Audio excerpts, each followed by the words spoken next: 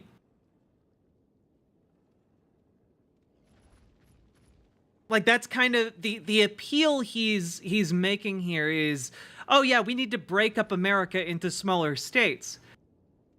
Well, who's going to control those states? Well, won't you know that he has in mind a certain group of wealthy people who will be the leaders of that future fractured United States. Yeah. 10,000 subs when we start a seastead, folks. Indeed. Indeed. This guy looks like a teenage Mr. Burns. True. True. Also, thank you for the additional $5 dono. Guys, we are a handful away from manatee time. That Lydia, thank you for the 5 gifted subs over on Twitch. My gosh, look at us go. 36. Now, thank you so goddamn much. If you are enjoying the show, folks, please don't forget to hit the follow button on Twitch, hit the subscribe button on YouTube, like the YouTube stream. We've been going for about 4.5 hours. We're on our way to 5 hours. And please consider supporting the stream with subs and donuts, because you will get Manatee Jack. Potentially tipsy Manatee Jack, and you guys seem to enjoy that. So, let's just have some fun. I mean, like, I agree with some of the stuff, disagree. But Richard's not canceled in this podcast. I don't endorse everything he says, but oh well, thanks for clarifying that the white supremacist who thinks that the Civil Rights Act ruined America isn't canceled on this podcast. I think he's interesting. But he had a post that to me was sort of like buying the top or selling the bottom, whatever it is, where he's like, you know, blue will always win. That's how I translate it. Okay, because he's like sort of buying at peak blue, and I equate that to at the peak of Nazi Germany or at the peak of the Japanese Empire, right? Have you seen the map where like Nazi Germany was at its peak in like 1941? Japan was at its peak there. That was just before everybody that they had fought bandwagoned against them and just pounded them from a bunch of different directions. Okay, and now, smuggy face. Blue is it's lost ground to gray. Most importantly, losing Twitter to Elon. Okay. It is losing ground to gray, and you can argue crypto is part of gray and so on, or its own tribe, and I'll come to that. But it's losing, it's fighting, but it's starting to lose cases against gray, even though it's winning some, losing some. It's certainly losing ground to red culturally, at least in the sense of, you know, guess what? In 2023, I can say a man and women are different. You know when else I could say that?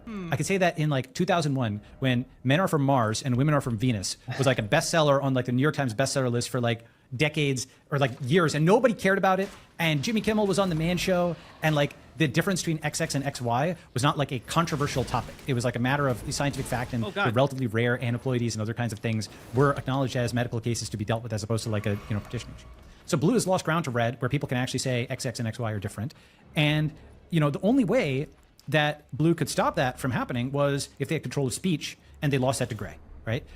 And they're losing, I think, if you look at some of the Ukraine coverage, it doesn't look like blue is winning versus Russia. Whether there's an escalation, war is unpredictable. We don't know what happens, but it doesn't look like the Ukraine counteroffensive is winning. There's people in foreign affairs and other places calling for suing for peace. So it seems like it's losing there. And then on the China thing, yes, right now, like at least at the time of this recording, there's a lot of negative economic news about China. But there's a good post by this guy at Gavical, okay, which is like, why are people seemingly, there's a bunch of numbers essentially that look like they're in the opposite direction on China, where, here, I'll just show you this post, worth reading. Essentially, he's like, why is it that people seem to be moving money into China and Chinese bank stocks are doing better than US bank stocks if all this stuff is blowing up? And maybe it's actually blowing up and everything is going down, and that's possible because with the millionaire migration map, that is what happened. But you know, where Russia and China also lost people, right? But here is the article, just worth reading, just for a different view. And also Luke Roman is good on this, right? Making sense of the China meltdown story, right? And you know, basically, Chinese bank shares do not seem to be dropping. That's one thing he says.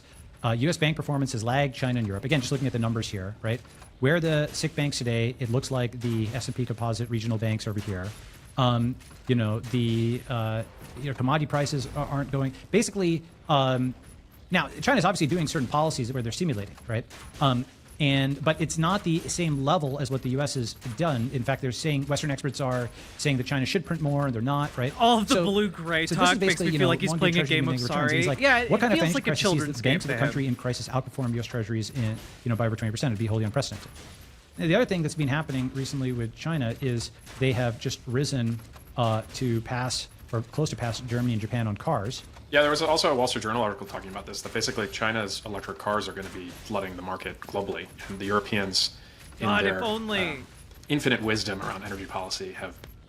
Like, China's electric cars are, like, goated. They're really good. They're really, really good. From my understanding is, like, they're better than most, like, U.S. competitors. Unfortunately, we aren't going to see them anytime soon in the United States because they've been banned from being imported. Been slow or hit with high tariffs, I should say. So Correct. now they're getting their ass kicked by Tesla in China.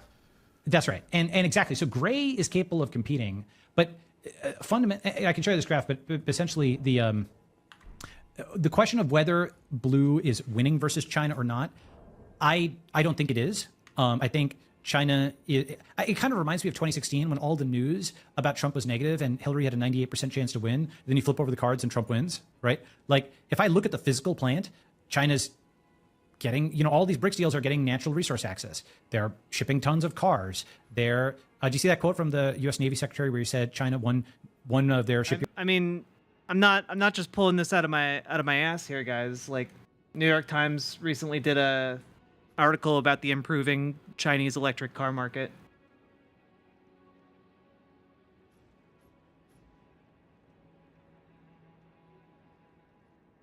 Like, they're rapidly catching up.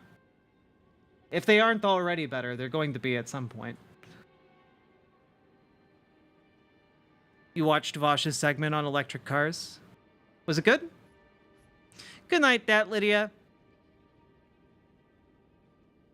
The U.S. is obsessed with increasing the size of their cars. It's so true. It makes driving so frustrating in the United States. Like, it's so hard to see if a big car pulls up next to you. It's so hard to see. Yards has more capacity than all the U.S. Navy shipyards combined. Do you see that one? Right. And then there's an article in the Drive that said, again, U.S. Navy slide. Oh, I got China some has I got some 200x right here. U.S. Navy shipbuilding capacity, right? And here, it's this one, this Intel slide, right? So all this stuff, again, all this stuff Zion talks about where he's like, the U.S. Navy is so strong. Geopolitics favor the U.S. I think those are important axes, I think, but it's like the Hillary-Trump thing. I think they're important axes, but they're actually in reverse. Okay. With that said, how did we win? Okay. Let's get to the good stuff. Yes. Let's get to the good stuff. All right. So once you see the world map as, and it is a shift. You see it as blue fighting a simultaneous war against gray, red, Russia, China, and a bunch of other tribes. Okay. The only people blues like are other blues. Blues don't like religious Jewish people. Blues don't like religious Hindu people. Blues don't like religious Christian people. Blues don't like black people who are red. Right? Basically, blues only like blues. Why they like blues? don't you just Latinos use the terms? Latinos who vote red become Latino white supremacists, right? And when for example, when Biden a few months ago, he was like, the greatest problem in America is white supremacy. what is he actually saying? Because after all, if he's, quote, the most powerful man in the world, okay, just taking that for argument for a second. If he's the most powerful man in the world, he is the supreme white. Yeah, So how could he WikiLeaks, be I against don't white know. supremacy, Americans are right? so weird Answer, about he's not against cars. white supremacy. I say that he's against as red an supremacy, American. and he's for blue supremacy. Right? He still wants American exceptionalism. One man's exceptionalism is another man's supremacy. Right? Total dominance of the world is supremacy by another name. Right? Exceptionalism, supremacy, maximalism, they're all synonyms in a sense. Dominance, right? For the same thing, but just different connotations. Okay. You know, at home, Biden will say, "Oh my God, we need to check white privilege, and you know, we need to." Well, and that's the thing, guys. Bology does not live in reality, but that doesn't matter, right? Like, he lives in the same rarefied world that tech billionaires live in, right? And so, all of these dumb talking points to billionaires makes a whole lot of sense.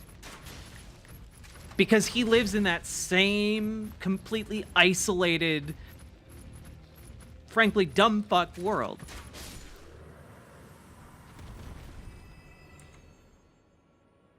Systemic racism and abroad, his number one foreign policy is stopping a non-white country from exceeding the U.S. If he wants to check white privilege, why doesn't he just let China rise, right? So it has absolutely nothing to do with the words. It's about the tribes. Blue wants to be dominant. So it'll call reds whites, okay? And it will call the Chinese all kinds of names when it's fighting with the Chinese. But blue is against Republicans, Russians, tech, and China, okay? It's almost like... Now... again, divorcing this... you know what? I'll grant Balaji this. Divorcing these dynamics from actual ideology in the way that he is attempting, right? I think it does a lot. It helps to obfuscate, like, what are the actual, like, what is he waffling about, really? You know, because his entire point here is would instantly be made understandable and cogent if, like, he just used the actual, like, political ideological terms, you know, like, oh, why do the liberals hate all of these other groups? Well, clearly it's just because they're full of hatred and no other real reason. It's just arbitrary almost. It's just team sports, essentially. And he gets to frame it that way by talking in this vague language, you know? Those four groups also fight amongst themselves, right? Republicans don't like China. Republicans are torn on Russia. Some Republicans are torn on tech. Tech, you know, doesn't like China, et cetera, okay? So you actually have, just like you have the diplomatic relations of the world, you can make a table of US, Russia, China, Israel, US, Russia, India, like this. You can make a table like that of all the diplomatic relations. You can do the same for the tribes of the world. What are the diplomatic relations of blue with red, gray, Russia, China, Israel? What are the diplomatic relations of red with them? Man, it's almost like you could figure these things out if you were talking about what their ideologies believe and why their ideologies differ and what their decision-making process is, rather than talking about them in vague, colored terms. He should found a vertically integrated yapping startup. Yeah, instant success. Overnight. Billions. The diplomatic relations of gray with them. And once you start asking these questions, you get to really interesting things. For example, gray's relationship with China is actually much better than red or blue's. Elon is actually in China, and I know that's supposed to be unfashionable talking about that, but he's selling a lot of units there, right? You know, Jensen Huang of NVIDIA is trying to say, hey guys, if you cut off the Chinese market, it's going to be bad for us, and it's also going to be bad for the US long term because it's just incentivizing it to go full stack. That's what Huawei's done. They've built their own full stack thing. You know, so once you start seeing it as diplomatic relations like this, you also start seeing it as a sense of self, okay? Basically, gray is a cloud power, and gray gets its power from the internet. Gray is not really American any more than Americans were English. It's like the legacy identity. Yeah, look, we should just, you know, what fascism was really lacking was a sense of identity that was separate from the nationality, okay? We just need to, I don't know, make kind of a privatized fascist base, and that will be much more ideal. But the way I can prove this to you is if you're a gray tribe, okay? And again, it's funny, Scott Alexander's like cast off kind of one-liner in a post from several years ago. It's actually quite helpful just because it's just an independent person putting a name on something. Okay, but if you're a gray tribe, if you're a tech tribe, ask yourself, of the last 100 people that you've communicated with or transacted with, how many of them are within like a 10-mile radius of you? How many of them are also, American? And, would you really be averse to an Ethereum meetup in Germany or an AI, meetup in Korea? Those are your people also, basically, right? Those are people who share the same values. They're basically tech people around the world, right? And blues who live in the same city in San Francisco don't share your values. They're a different tribe, right? They want to get paid by the government to get poor people addicted to drugs. It's like the new opium wars just domestically. Governments pay the blue NGOs to get people addicted to drugs. They want chaos and poop on the streets to stick a thumb into the eye of these tech guys. They want to ban self-driving cars but allow car break-ins, right? They basically, blues don't share gray values. Blues aren't the same people as grays. That is the first key insight. Gray is its own thing. Gray having a sense of itself as a cloud power, as its own tribe, as different from blue tribe and red tribe and other tribes. That's step one. Step two is taking that and starting to actually have a gray tribe strategy. Have you seen the movie Gangs of New York? Oh my God. Yep. Okay. What? Tribes of San Francisco. Where are you going? History's running in reverse. And with Gangs of New York, it started as tribal warfare, and the federal government kind of came in and broke it up and unified them and so on and so forth. If you remember the ending scene, like the Union Army shells the city and drafts the people and so on and so forth. Okay? Now history's running in reverse. The federal government is vanishing. It vanished, not just during COVID with the CDC and so on. FEMA, where is it in Maui? It's not even there, right? Like literally not there. $700 check or whatever when, billions of dollars for Ukraine. Like it's not even that it's there in an oppressive way. The one way of thinking about it is all the COOs, the chief operating officer types, all the logistical grinds and so on, the guys who would have been running the US military 20 or 30 or 40 years ago, they're all running large orgs at like tech companies. I should say all, a good chunk of them are, right? And even the military innovation that's happening is Palantir, it's Anduril, right? It's happening with grays. If you look like, Boeing or Airbus are getting their ass kicked by the Chinese COMAC is coming up, right? Like Boeing has its problems. DJI, Chinese drone. We used to just call them the wealthy elite. Manufacturer, but Anduril, gray tribe is competitive. So you have to stop thinking at the level of like the US or American and start thinking at the level of red, blue, and gray. Just like you stop thinking at the level of Soviet and you started thinking at the level of Russian and Estonian and Kazakhstani and so on and so forth, right? Exactly the country, same thing. I mean, the Ottoman Empire doesn't exist. Good night, there are Holly Turks and there are other, kinds of people, right? Once you start thinking of it as the federal government vanishing and now it's tribe on tribe, the federal government hasn't completely gone away, of course. Once you start thinking of it as the federal government has stopped existing and now it's just ethnic war, it's just race war in other words. Like this guy literally is sitting here with a straight face, unchallenged, talking about how when the federal government fails too deeply, all of a sudden we're all going to break apart into our racial groups. Into our ethnic groups, the Swedes versus the Italians, the Greeks versus the Ugandans. It's gonna be chaos, where we're just gonna devolve into the immigrant communities from Gangs of New York, apparently. It's still there, but it's definitely on the downtrend. Even like Matt Levine or whatever was admitting today, he's like basically saying what I said 10 years ago. The US government can't ban everything it wants to ban anymore. Right? SEC, when it fights, it loses a lot. Right? Blue thinks of itself as being supreme. When blue actually fights, it's suddenly losing to grays, losing to reds, maybe losing to Russians, losing to Chinese. Okay?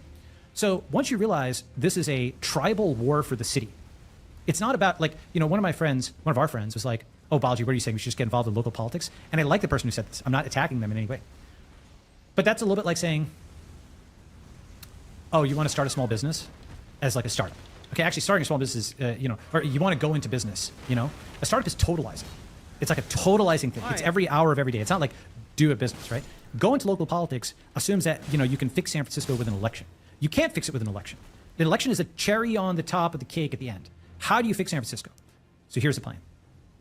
You basically organize Gray Tribe to take the city back block by block. And let me explain what that means, okay? You're gonna take the city back block by block, huh? So we're now talking very specifically about a takeover of a city. Interesting. Yeah, tech bros want Dune, not Star Trek. Yeah, exactly. They read Dune and were like, man, it would be really cool to be a god king, completely missing the actual point of the book. First is, you actually have to conceptualize yourself as Grey Tribe. That could not have been done in a top-down way. That's kind of organic, okay? That's happened. Second, you start having meetups where you literally have gray t-shirts with Bitcoin or Elon or other kinds of logos, whatever it is that people... Y Combinator is a good one for the city of San Francisco in particular. Y Combinator. And you wear them in public. You also, you build a mobile social network for Grey Tribe that is selective admission, as selective as Y Combinator, okay? Basically, you admit people who are not company founders, but community founders. And they roll up 10 or 100 or 1,000 people into dues-paying members of the Grey Tribe in San Francisco. So what he's right now describing, right, is creating essentially Telegram 2. That instead of operating as like an open site that anyone can join, it's just a fascists-only social media platform that not only is it only for fascists, you also have to pay to be there. So yeah, it's like paid Twitter, but if everyone good was gone from Twitter. And they would then self-fund the fascist revolution. This is so silly, man. San Francisco. Why is dues paying important? Because to be a Republican, you don't have to sacrifice anything. Okay? But to be a Gray, you need to actually do things. You need to show up to meetings, you need to pay dues, right? And 100 or 1,000 highly organized people can do more than 100,000, randos, okay? So Gray makes demands on you. Like this community is a significant part of your life, just like Discord makes demands, okay?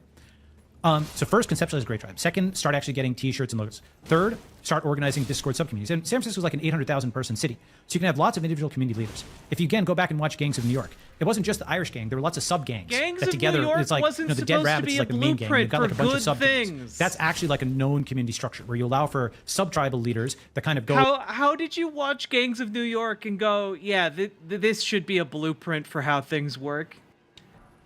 What's wrong with you? It wasn't a how-to. Into like an overall clan, right? And we actually can map that to today's modern model where you have dues paying people in Discord or something. Yeah, I recently watched The Godfather, and suddenly I think we should all have, these informal family structures. Really bring family back to the heart of America.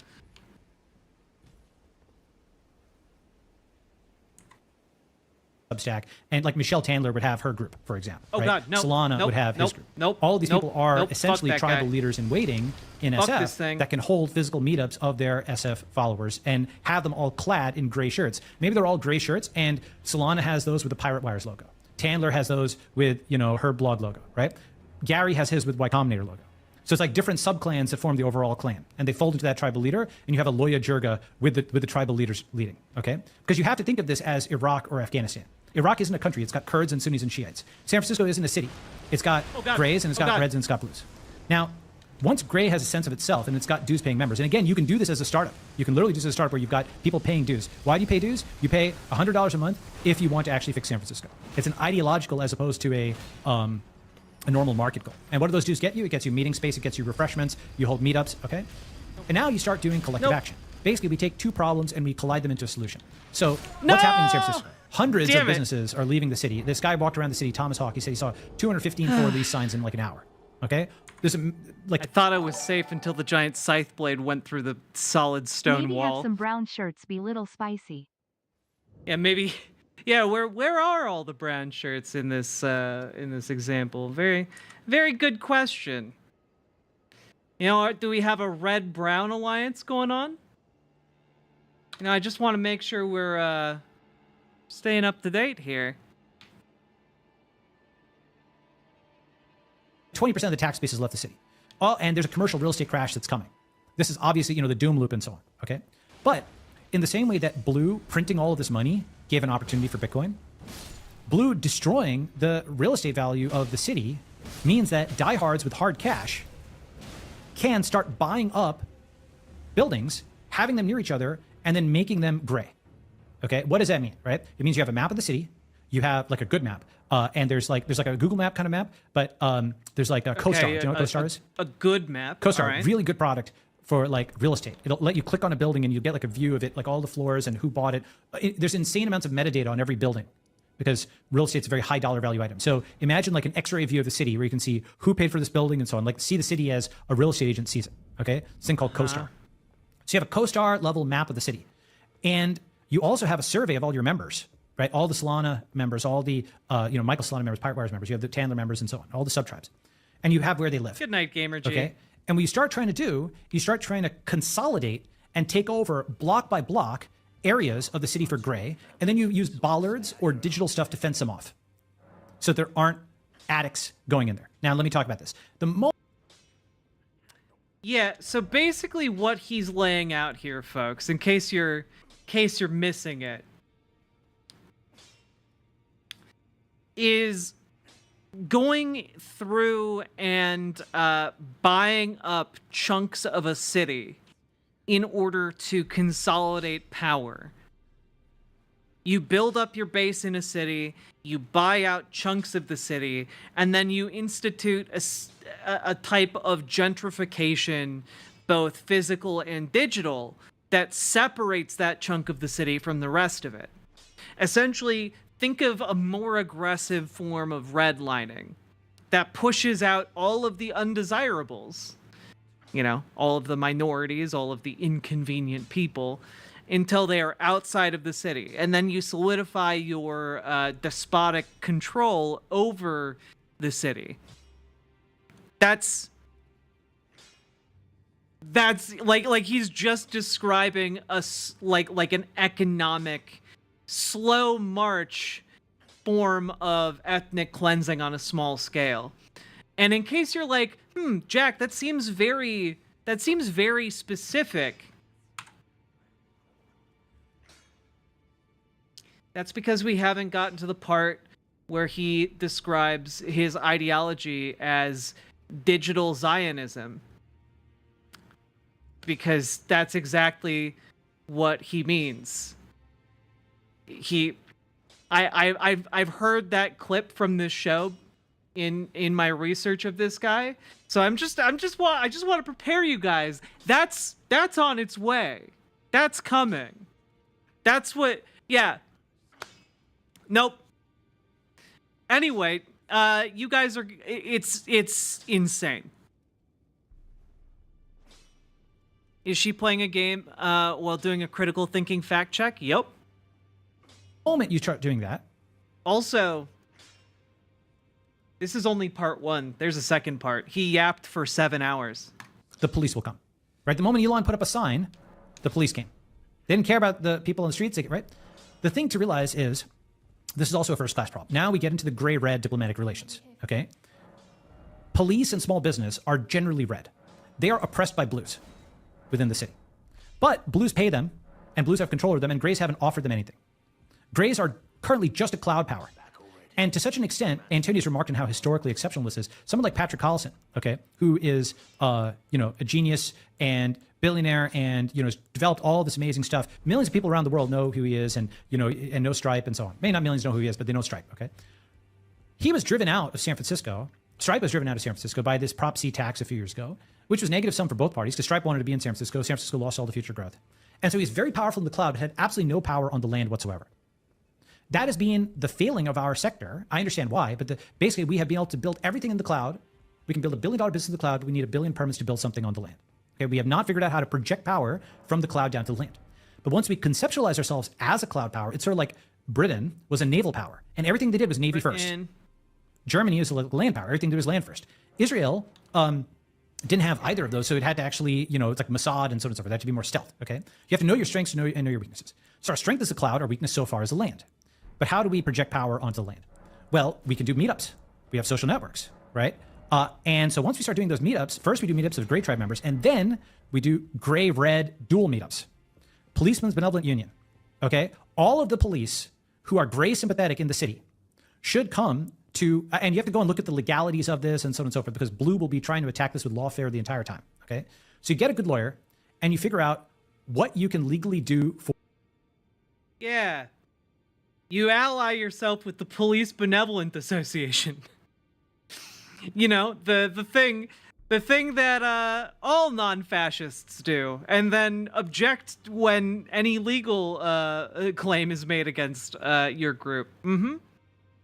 For the police in the city. Can you throw them a monthly or even week?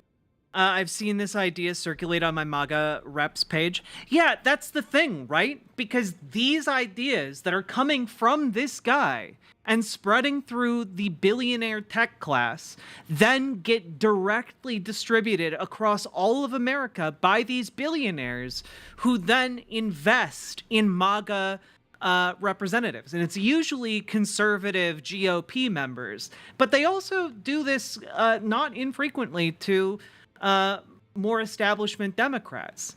And so a lot of these ideas filter down from this guy in ways that then affect our broader political project. You know, the entire field of politics that we operate in is affected by this guy and these insane ramblings that are given completely unobjected airtime. You know, it's insane. What rock? Well, so Big Hook. This guy is $100 millionaire. Yeah, he has several $100 million, and he's huge in the tech world. They, like the billionaire Silicon Valley class, refer to him as a Silicon Valley shaman. They look to him as like a key figure in how like individuals like Peter Thiel evolve their political ideologies. Yeah, I explained this at the beginning, but a lot of people filtered in. I'll explain it again. So this guy is where people like Peter Thiel get their ideas from. And then Peter Thiel goes around the country and just drops hundreds of thousands of dollars, millions of dollars. And yeah, the billionaire tech class in America is enamored with this idea of becoming their own feudal lord, their own little fascist dictator. Because they are all of the opinion that they could do it the best. That they know what is best, that there is this paternal relationship between themselves and like the working class. But they are very evil motherfuckers. That is true, Mr. Miyagi. So unfortunately, despite the fact that this is all like nonsense yap in the vein of fascism, we need to pay attention to it because this is what's coming down the downstream towards us, like a goddamn tidal wave. Lunch with Gray and Red meeting together? Can you get all of their sons and daughters hired at tech companies as security, as well as they themselves after they leave? Can you donate to the PBU, Policemen's Benevolent Union, and say, while Blue is saying, fuck the police, Gray is saying, fund the police, and they've got the policemen's... Yeah. Guys, he's just describing buying the cops. He's just describing buying the loyalty of the cops. That's all. His idea here is to buy sections of the city and then pay off the cops to let you do whatever you want and to have them at your beck and call. He says this. These guys do not at all voice any kind of concern or like, hey, could that go wrong? Or anything like that. They just passively accept this. They think it's brilliant. That's just gang shit? Well, that's what, honestly, at the end of the day, that's what fascism is. It's just accruing enough power, enough dumb power to brute force your way into a position of authority, and then you just keep sacrificing whatever you need to sacrifice in order to maintain that power. This is fine. Yeah. PBU badge on their shirt, along with their other tribal insignia, right, of Y Combinator, right, or of Pirate Wires. And when you say fund the police, Yeah, by the way, the founder of Y Combinator also thinks that this guy is a goddamn genius. It's not just Peter Thiel. And Y Combinator is like the group that decides what gets funded in Silicon Valley. I'm going to not kill these guys, and then I'm going to go aggro this machine. See if that helps. And you're actually now giving something to the police. You're starting to outcompete, because what is exactly happening in SF? It's not about elections or laws. The police are oppressed, red oppressed by blue, and is tasked with handing out tickets and, like doing stuff they don't want to do. The guys who join the police want to fight crime. They don't want to have addicts attacking helpless women and breaking windows while they go and, come on, ticket some Uber driver, right? His window Twitter gets smashed. sign. Yeah, exactly. That's right. Like your working class Uber driver, his window is smashed in San Francisco, nothing happens, but he's 1 minute over on the sidewalk, $200 ticket, right? This is both the anarchy and the tyranny. There are some police, I'm sure, who are like corrupt and just have gone full blue. They're like the Soviets, like the bad guys. Okay. But there's a lot that actually do want to enforce the law. They just don't have any air cover to do it.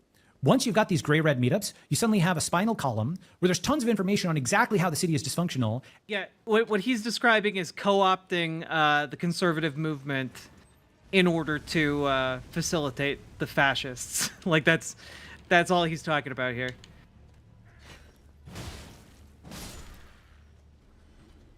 That's all he's talking about. That's all this is.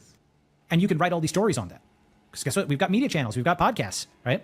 The thing about this, by the way, is like, it's going to require a lot of power to win this. Think about the Spanish Civil War. Okay, the Spanish Civil War, it was between two tribes in Spain, but it had lots of support. Stalin was funding one side, Hitler was funding the other, right? Think about the Chinese Civil War, right? The Americans are funding one side, the Soviets are funding the other. San Francisco is a battleground between blue and gray, where national blues are fighting on one side and international grays are fighting on the other side. And when I say international blues, by the way, basically in the mid-2010s, do you remember Greg Gottman and Peter Shee? No. Those were grays who talked about the homeless problem in San Francisco. Even the homeless problem, by the way, it's not the homeless problem, it's the addict problem. Because basically, homelessness has nothing to do with it. It's like that's a separate problem, the housing crisis that blues also caused. Blues are paid by the San Francisco government to get vulnerable people addicted to drugs. Those people aren't in control themselves, so they aren't in control of the city, right? Going in, poking, like when a dog that's being kicked, when a person that's being beaten and abused is set upon you, then it's natural to be like, oh, I don't like that guy. But really, you don't like the blues. Okay, these people weren't addicted to drugs before. I mean, blues are the ones running billboards saying you should snort crack rather than inject it. Do you know what I'm talking about? Like the harm reduction stuff. People won't even believe these billboards unless they've actually seen No them. one knows what like, you're talking about, pal. Hold on, do you know what I'm talking about? Yeah. It's like this no overdose, this insane stuff. Okay. That's pretty crazy. Bology, by the way, so there is actually all new something stuff, in right? California called this. It's the California Highway Patrol, so the equivalent of the state police. I think it's called the CHP, California Highway Patrol, 1199 Foundation. And it's kind of like a known thing in California that if you donate to the 1199 Foundation, which is a nonprofit that is not associated, but it's for scholarships for people who are, fall in the line of duty for the CHP. It basically is a support system for people associated with, police, state police families. You get a bumper sticker. You put your bumper sticker on your bumper on your car, and it basically, you don't get pulled over by CHP on the highways because you're basically a donor to a nonprofit that is loosely associated with it.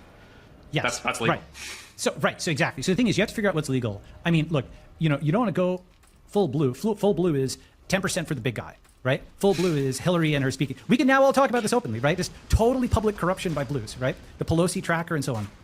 We're in, unfortunately, like a late stage empire kind of thing where blues will publicly loot the treasury.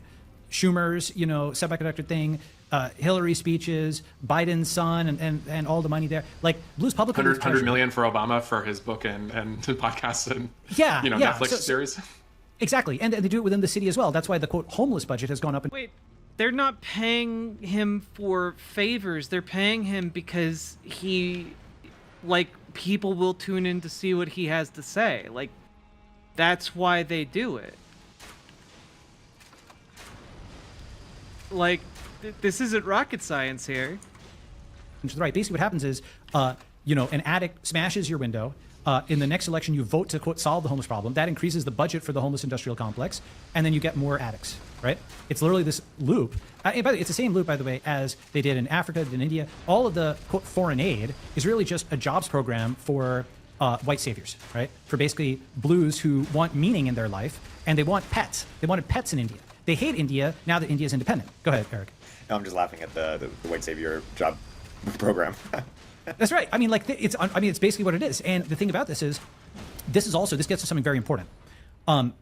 Blues will fight tooth and nail for their control over the city budget, because this is their job and this is their life. This is what gives them meaning in life, to get poor people addicted to drugs. This is what gives them meaning. Of course, they don't think of it that way. They don't think of themselves as doing the feed the pigeon society. It just so happens that they get way more pigeons all the time. And so they need more money to more pigeons, right? They want dependence so that they can do this. They want pets, right? It's like Sally if you this is a deep cut, but from like the 80s, there's a woman called Sally Struthers, and she was really fat, and she talked about how they needed all this, money for Indians and so on. I'm sure she was taking a huge cut for herself, okay? But basically, trade, not aid, is what boosted India. It's what boosted other countries. And go ahead, Eric. Your laughter is funny, right? Yeah, just the details. That's very funny. Sorry. Okay. So the thing about this, and this is important to understand, we're actually only capable of doing this in 2022 or 2023 because a few prerequisites have happened. First, all the Greys who didn't care that much about San Francisco have left. Okay, this is important. Second, Greys now. In case you guys aren't following along, he's specifically talking about taking over San Francisco. Like that's his big idea. He wants to dominate San Francisco, basically turn it into Rapture from BioShock. Have a communication channel of X. Third, a conscious gray tribe has started to form, which really wasn't the case. The mitosis has happened. Fourth, there is this commercial real estate crash, which they'll get to, provides the economics. Why is the first part important, by the way? Basically, you can't have more than one holy war in your life. Okay? What? Like it's really hard to do. It's really hard to do one star. It's hard to do two. Okay? I care about India and building up India, and I care about technology and so on and so forth. San Francisco was not the battle that I wanted to fight. Nevertheless, I'm totally willing to invest in people, and I can put in capital and so on. So rather than labor, I can put in capital. And for other people, San Francisco is the battle they want to fight, right? Which is good to know. That wasn't flip over your cards. What do you truly care about? The city, I don't really care about it that much. The city is kind of a parameter, right? Technology, I care about a lot. And but those people now, the Greys who do care about SF, this is a real asset. Why? Because they now have an irrational attachment. Those who are left are irrational in some sense, right? Despite all the negatives, they're still there. Rationality is an advantage, but so is irrationality. Look at Bitcoin Maximus, right? Irrationality is an advantage of its own, okay? It's like the Stalin thing. Quantity has a quality all its own. Irrationalism has a rationale all its own, okay? And so let me describe the economics. This is really important. Within Google, and again, we can speak frankly now, okay? But during the 2010s, we can speak what happened was you had an engineer there, and that engineer was suddenly, faced with some new non-meritocratic woke hire, okay? And the engineer could say nothing and take the hit of the, diversity training or re-education thing, whites are evil, et cetera, that he has to go through. And then his quality of life drops from like a... yes, all of the re-education that needs to be done about how whites are evil in Silicon Valley. Yeah, all the Silicon Valley folks who are teaching people that white folks are evil. Uh-huh. A 10 to an 8 or something like that, right? He certainly preferred the previous state of affairs, but now it's dropped, okay? The diversity hire there, though, has to, and that's really what it is. Let's be totally frank about it. Diversity as opposed to meritocracy hire, right? Meritocracy will take people from all over the world. Diversity will take... Yeah, again, he's doing the earlier version of DEI is ruining our airplane pilots. Unqualified people. That's a fundamental difference, right? But the diversity hire there, if wokeness wasn't the official policy of Google, they have zero money. And if it is, they have their job. So for the woke at Google, it's win or die. If diversity is beaten back, they lose their jobs. They will fight tooth and nail. Whereas for the engineer at Google, if diversity is beaten back, they gain 20% quality of life, but it's not as big a gain for them as it is a loss for the book. Does that make sense? Right? So now, where do you have win or die incentives? Gray is very live and let live in other contexts. But there is one context where Gray plays to win. Where is that? With our companies. It's not live and let live.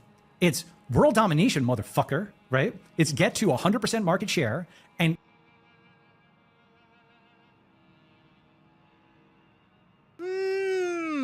That's so interesting. World domination, motherfucker.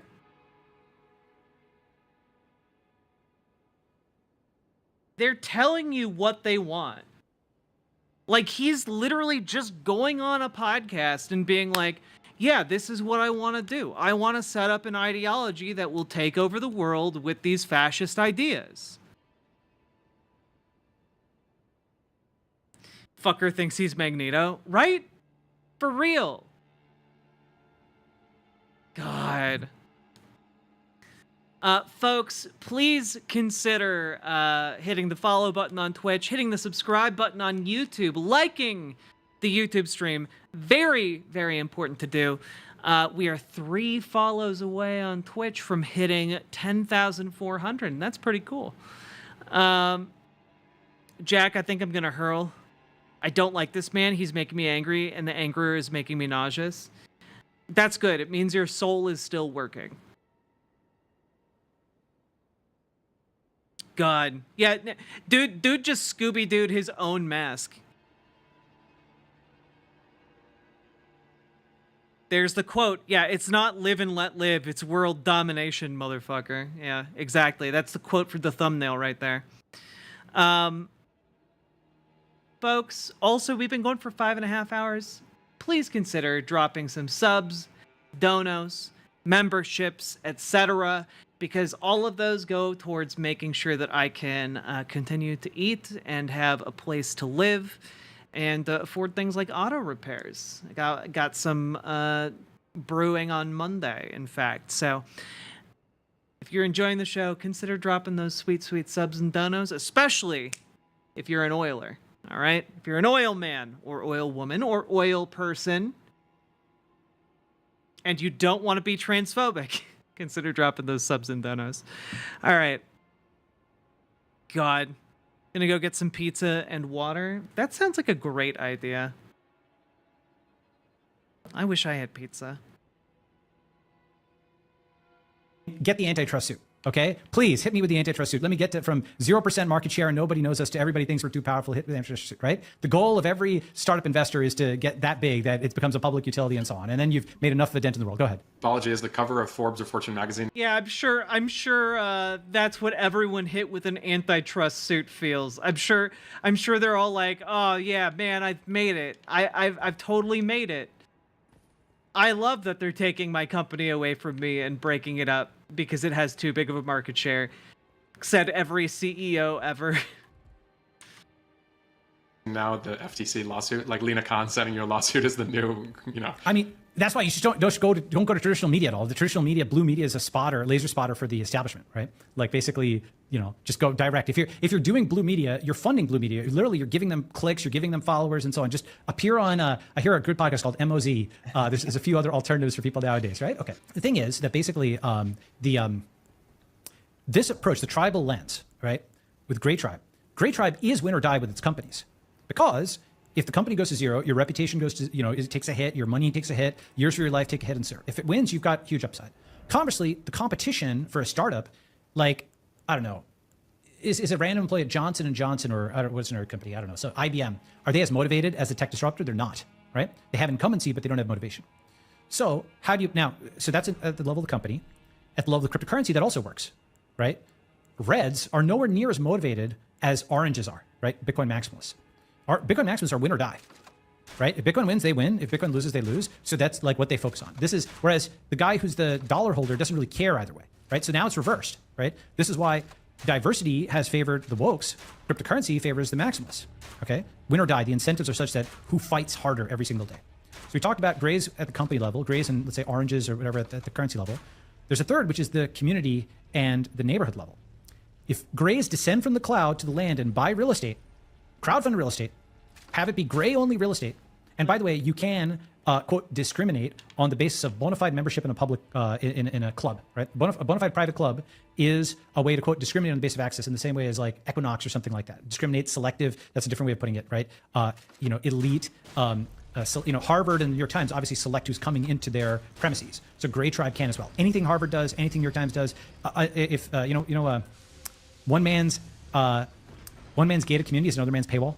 So the moment that all these blue journos let us into their paywall for free, tear down that paywall, tear down that wall, right? The moment they do that, we might listen to them about it being bad for grays to have a paywall to their community. Since they won't, we don't. Gray is not blue Blue is the enemy of gray. This is the fundamental mindset. Polarization is good. Polarization means organization. You know, like the Obama thing, this is not who we are. Okay, well, who are we, Obama? We're gray. All right? That's actually an identity that people get around. Moreover, what you start to do is gray, once it starts thinking about it as companies, you've got little holding companies that buy pieces of gray territory in the city, that coordinate each other at the level of trying to take control of regions, color them gray on the map. And, you know, like Paul Graham, I think, once said, like, the good Y Combinator founders are those that are sending updates that are filled with numbers. And the bad ones don't send updates or they've got lots of words. Okay? And a lot of people are fooling themselves into thinking San Francisco is making progress because you can see some words from Gavin Newsom or you see the recall of Chesa or so on and so forth.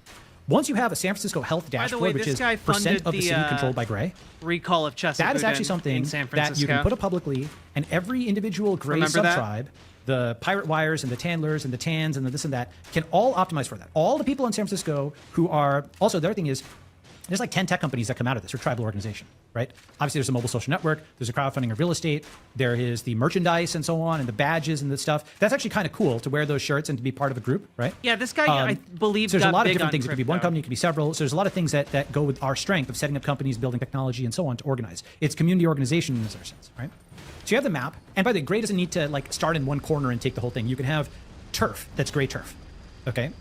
The big thing about this is, if you've got gray turf, and you've got enough gray police, you have gray control. Basically, what is the inverse of them taking down Elon's sign but not caring about a broken window? The inverse of that is gray being able to fence off territory where only gray-approved people can enter. Now, by the way, you can do this in a building. Within a building, you can do this. Like, you go to old Twitter HQ, and you can't even go up the elevator unless you've got, or sometimes you can't get into the building without a key card, right? Being able to fence off blocks is important if it's possible, right? At least start with fencing off buildings. You want gray-controlled territory, okay? And, you know, the reason you want gray controlled territory is there's no tents. There's no syringes, there's no attics. Blues cannot send their attics into that territory, right? That is the key requirement to be able to start to get gray controlled territory. Now, the fight is what you're going to have. You're going to have a political fight, a legal fight, etc. But once you start buying those buildings, gray is now win or die. They need to win. See, actually, historically, guys who've held local real estate have been influential in local politics for that exact reason. They don't have exit. They must win local politics.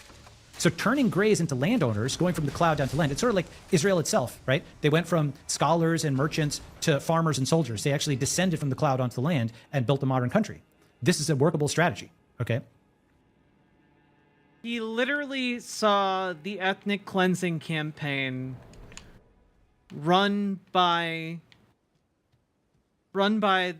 the Israeli state over the last 60 years and said, yeah, that should be the model for my fascist takeover of San Francisco. Now, going a little bit further, the other gray-red alliance, another important one, is with small businesses. Small businesses that are being persecuted by blue should get sanctuary in gray zones. Grays can take a stake in those businesses, relocate them to gray zones, where guess what? You can't steal. You can't shoplift. Okay? So, because gray has tons of capital from abroad, that's the thing, is gray's a cloud power. Yeah, because, you know, liberals just love theft as a concept, apparently. Power. Again, just like the Chinese Civil War was not just waged with like pieces of sticks and stones you could pick up in China, but had funding from America and funding from the Soviet Union. The Soviet Union, namely blue, is funding the blues of San Francisco. And the global technology cloud can fund the grays of San Francisco and go and relocate shop owners, right? I mean, these small businesses aren't actually that expensive in the grand scheme of things. Ice cream shops and stuff like that. And, you know, there's a joke that was funny. It's like from a few years ago about The Purge. Did you see that? Yeah, the movie. Yeah, well, it was the Purge movie, but it's basically, you know, it's like a joke about Berkeley and The Purge. It's like, gosh, it's like, you know, The Purge is declared, all crime is legal for 24 hours. I immediately build a 4-story duplex in Berkeley. Okay? Take that literally. Get enough control, influence, alignment with gray sympathetic police forces that just like they don't they don't care about broken windows in the rest of the city. There's non-enforcement there. They don't care about building windows in your part of the city. Non-enforcement. The same kind of non-enforcement can be applied in reverse. Do you understand what I'm saying? Like, destruction is legal in blue-controlled areas. Building is legal in gray-controlled areas. So destruction is legal in blue, construction is legal in gray-controlled areas. That's the level of energy. Once you do this, by the way, once you align it on this axis, you'll be amazed at how much resistance there is, but conflict is attention, and attention is power, right? So, like, this is the axis to fight on. okay? Smash all the windows you want in blue zones, construct things in gray zones, okay? And you start exfiltrating small businesses, policemen, Yeah, so what he's describing here now is just, what if we directed all of the crime and criminality to help us take over the city? What if we basically just made deals with local criminal syndicates to basically do smash and grab schemes to push people out of the city? And the only safe parts would be our zones that we control. And yeah, we'll just slowly do that, huh? What do you think? Well, I think it's a pretty good idea. What about you guys? Like that's what he's doing right now. raise themselves into the gray control zones. Now, the thing about this is you also need the other piece that we've got now. Again, all the pieces, the prerequisites for this. Why now? 2023. We have All In Podcast. We have Moz. We have Pirate Wire Substack. We have Tandler. We have Gray Media, right? Blue has lost control of the center, right? They've lost control of X, right? They have their own media. You can certainly read them to read why it's your fault that Blue got somebody addicted to drugs on the street. It's the fault of the guy from Bangalore who's up in his apartment coding is supposed to be responsible for the Blue who just jabbed a needle into somebody's arm on the street, right? Brown privilege, Bology. Come on. Check Exactly, your brown right? privilege. I mean, these people who can't even vote are being held responsible. And that's the other thing, by the way. Gray has lots of immigrants. Lots of immigrants can't vote, get involved in local politics, and so on and so forth.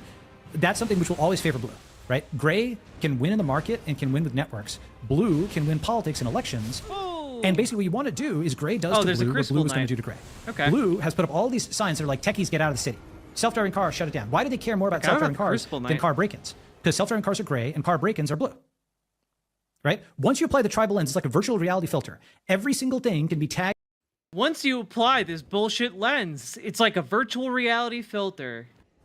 Boy, I felt the same way learning about different literary theories in college, my dude. It'll be crazy once you learn about this thing called feminist theory. It's like it'll change the entire way you view everything in a much more coherent and useful way, I imagine. As gray or blue in the city. I mean, like literally, the Greta Thunberg mural is blue. Why is it there?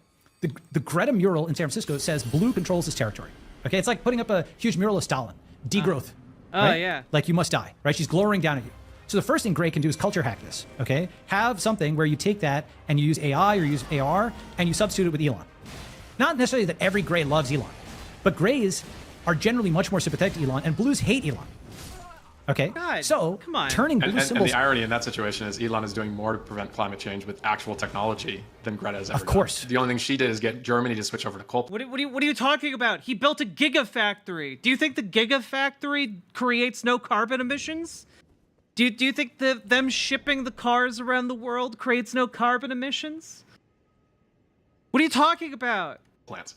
That's right. I mean, basically, there's almost no issue that Blues actually care about other than power, right? Blues don't care about climate because they hate nuclear power. Blues don't care about black people. They burn down black businesses during BLM and reduce the quality of life of black people. Blues don't care about, like truth because, Russiagate was fake, and they don't care about free speech because they've argued for censoring the internet. Blues are like Soviets, where the only thing they actually, communism was supposedly the worker's paradise, but the worker goes straight to the gulag, right? Once you see Blues this way, as the tribal enemy, you realize actually they see you as a tribal enemy. Literally, when a Blue wakes up every single day, they think, how can I drive Gray out of the city? How can I drive these tech guys out, or those that remain, take all their money with taxes, right? That's what they want to do. They wake up, because people are just, young men want to fight. Young people want to fight, okay? What gives the Blues meaning is their eternal war against the Reds, the Grays, and so on and so forth, right? If you go and read Beautiful Trouble, okay, beautifultrouble.org, this is literally a playbook for nonviolent war by Blues against everybody else. You'll recognize many of the things you've seen in the news, from lying down on the highway and so on. Just like, like Elad Gil wrote the High Growth Handbook. Yep. You can think of Beautiful Trouble as the Degrowth Handbook. Oh, shucks, I've got to go to my thing. We could also have a part two if you got to go. Yes, let's just do it to be continued and continue there, because I'll talk about it later, okay? Perfect. It's new stuff. Good stuff, guys. Classic Bology. Comes in like a thunderstorm and out like a thunderstorm. That's what getting a call with him is like. He unloads for an hour on some pretty interesting stuff, and then he's like, "Oh, wait, Okay, gotta good go." talk. Gotta go. I think there's a lot of, to your point, generative. And I think it's directionally right in the sense that we've talked about in this podcast where Crucible Knights always trip me up, man. the idea of building a machine, and there's a pejorative and negative connotation with that, right? Like boss tweed, machine politics of the early 20th century in the big cities, but they got stuff done, and you would argue that they're much more kind of monarch-oriented running of things, right? So more akin to a startup, or to use kind of Curtis. Bro, you aren't supposed to pull off the mask by pointing out that what he's proposing is basically recreating feudalism. You aren't supposed to say that it's monarch-oriented. You're not supposed to point that out. You're also not supposed to make a direct correlation between the ideology he is sketching out and gang corrupt politics. Yeah, no, they do want to be little kings. They would rather be tiny tyrants than equals with people, because they believe that normal working class people are beneath them. They view themselves as inherently better, that they deserve to hold power, and that they would be benevolent and just and good, and they would know better than what anyone else knows. That's essentially their ideology in a nutshell here. I'm actually curious, how much farther do you think they're going to pull the mask off? How much farther? This frame.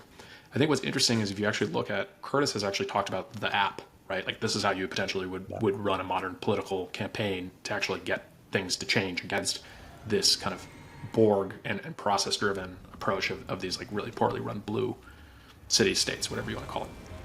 And so Curtis has a bunch of posts on this, and then I think Bology's take is slightly different, but I think they're both oriented towards the fact that is this concept of if you can get 1,000 people who are really committed to the cause, the amount of leverage you can actually get from that is pretty significant, especially if you're dealing at a local level. And I think where the challenge is that there are a lot of people who talk about this, right? But it's actually someone who's willing and capable of actually solving the problem like a startup. So many people in tech consider civilians like as to use stupid. the Elon phrase, it's like eating glass, right? Like it's not glamorous. Like you're really gonna have to slog through it, and it's probably gonna move at a slower pace than a technology company, because you're not dealing with kind of deterministic computer APIs. You're dealing with humans, right? So human APIs tend to be messier, slower, not deterministic. And so I think that's where the challenge comes to is finding the right person, again, who's both willing and capable. Because I think that they're willing people, but they might not be capable of running that kind of like, call it change program in the kind of like manner of a world-class startup, right? Because the execution is world-class. Like it's no different than from just like the amount of work and execution of building $1 billion company, right? And I just think it's like, okay, if I'm going to do that amount of work, I'm probably on the margin, most people are going to want to go build $1 billion company, because you'd rather have $1 billion than running San Francisco, right? It's like you get to the final thing and you're running San Francisco, and then it's like, wait, I just have to run San Francisco. This kind of sucks. And so I think that what's challenging, and then it's like, okay, well, maybe someone who's already rich, but the reality is like when you're that rich, like why would you want to go and do this like, Herculean task?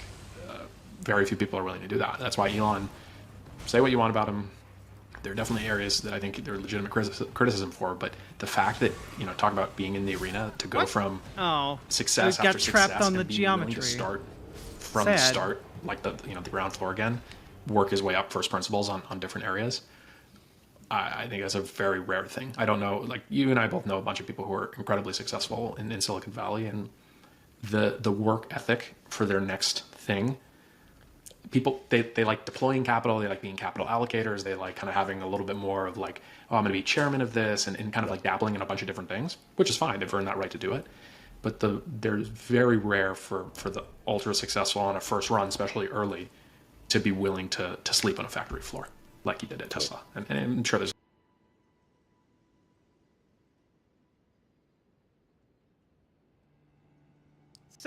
so wild for someone to sleep on the factory floor. He did it as a PR stunt. Are you that dumb?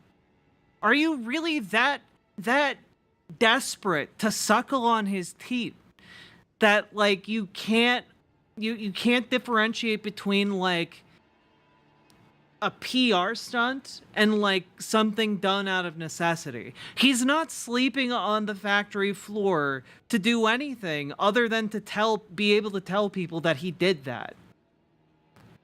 He owns the factory.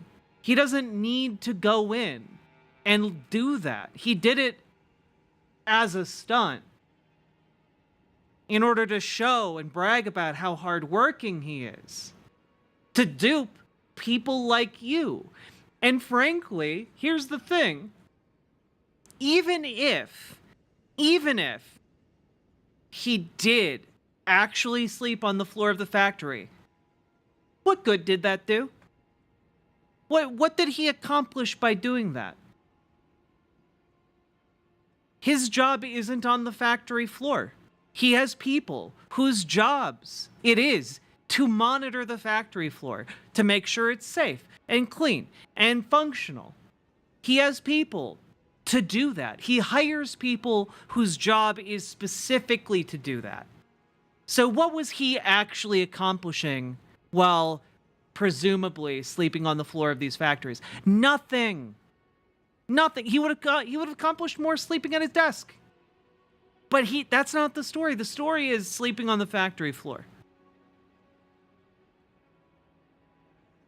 His wife probably kicked him out onto the couch, so he went to the office. Yeah, frankly, that's probably a way more likely scenario. He did it because he's a loser. Yeah, he did it because he's a loser and he needs the good PR. That's it. This is a dystopian nightmare posing as an intellectual Nostradamus projecting. Yeah, no, it is. 100%. 10,000%.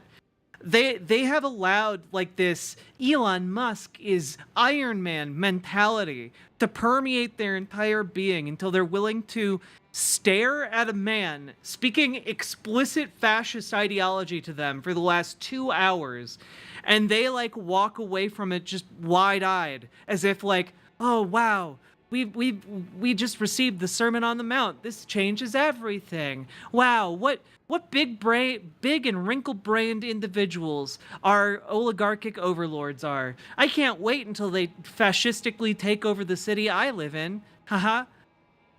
Maybe I'll be lucky enough to be a neighborhood captain. Haha. Like that's where they think. You know, that's where they are. Is this amount of sucking Elon's dick safe under TOS? So far, yeah. There's a little bit of embellishment there, but or the 20-year vision on SpaceX. So I think like, you know, people can say all they want about being in the arena, but like to Bology's point about hardware, there are definitely levels of being in the arena, at least as it relates to building things and technology. I mean, obviously being in like a war zone is a way different version of that. But I wonder, someone like Elon, you know, his businesses are affected by politics, right? You had to, leave California for one of them. Why isn't he putting more money into getting politicians elected that would help his causes? Or I just mean that as an example, to your point, yeah, billionaires don't want to run for office, but why not put money towards that machine that will produce candidates that will be favorable to their businesses? I guess that's what lobbying is. Yeah, I mean, I can't speak for Elon, but my intuition would say, who are you going to give the money to? Who are you going to trust with the money? Because the average person that's trying to convince you that, hey, you give me the money and I'll give it to the right people, probably doesn't align necessarily with how. Like, if you're in the role of allocating political money, you're probably not as successful as Elon in having built things. Yeah. And so someone who's so first principles driven is going to look at that and go, why am I giving it to you? Like, what have you done to earn any of that stuff, right? It's this classic thing where he doesn't want to deal with people who aren't engineers. It's like, give me the person that can build the system, I can level with that person. Yeah. And so I think that's the challenge. Yeah. Well, let's wrap. That was fascinating part one, and we'll do another one with Bology at some point. I think his tribal lens is really interesting. It's not a perfect mapping, but it's a new way of thinking about things. And yeah, of course, the machine stuff is interesting. Better. I can't understate, or overstate rather, how much resistance there's going to be to this. Insane levels of... Oh, God.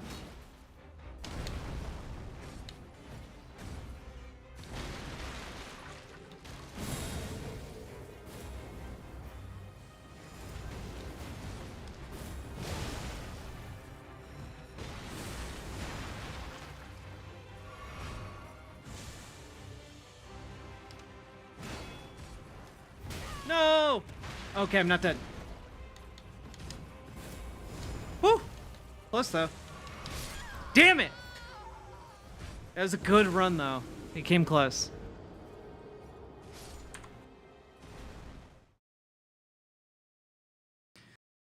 Whoo! We made it! We did it!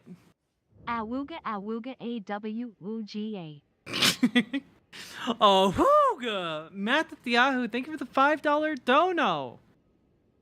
Guys, we are still 12 subs, donos, etc. away from our goal.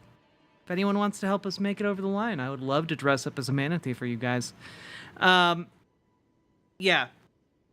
Fascist ghouls, the lot of them.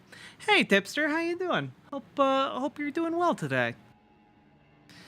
Good morning, parasocial chat friendos, to you as well. The tribal lens is a new and mind-blowing development for the human intellectual tradition, truly. Yeah, no one's ever thought of human beings in tribal terms before.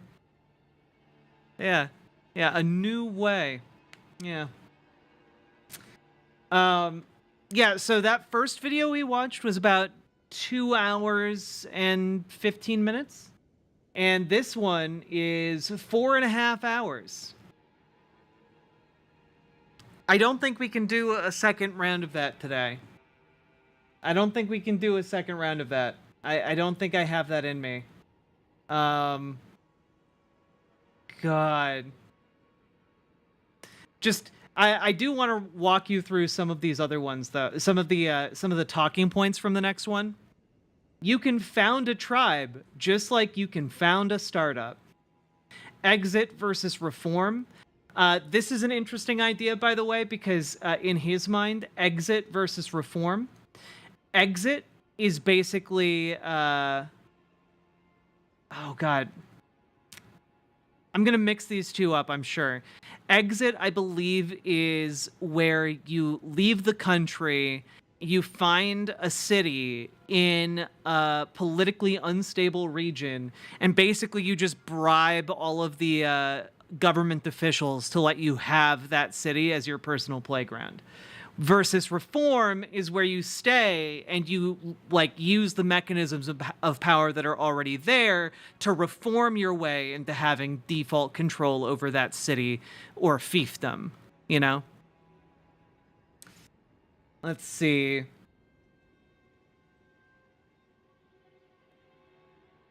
Can you presume societal stability? Not if you're thinking like a CEO.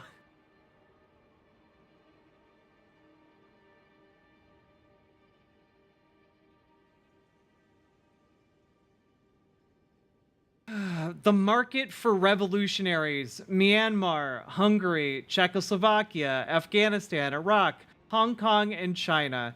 The perfect places to go if you want to buy yourself a little techno-feudal fiefdom.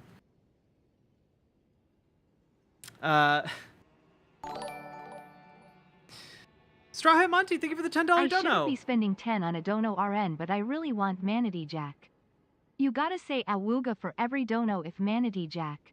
That was beautiful last time. Yes, I promise, for every dono after I become Manatee Jack, I will say awooga in my silly little awooga voice. Thank you for the 2 gifted subs. We are now 10 away from Manatee Jack. Thank you very much, Straw Hat Monty.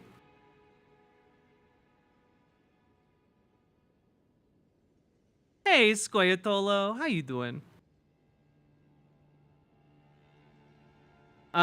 We also have here, charity is dependency, investment is independence. I love, man, that conservatives are just like, oh yeah, we'll take care of all of society's problems with charity. And this guy's like, nah, charity's for losers. We're gonna turn charity into investing in the homeless so we can profit off of them. God, dude. Oh, yeah. Who defines democracy and where is the term going? And I just have to say, where is the term going? Where it's not going anywhere. It means the same thing. Please, I can't take this anymore.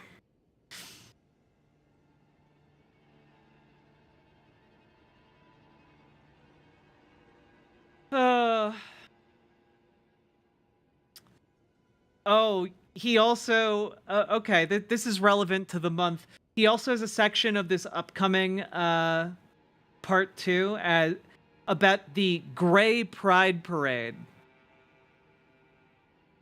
the gray pride parade, not the gay pride parade, the gray pride parade. You know, to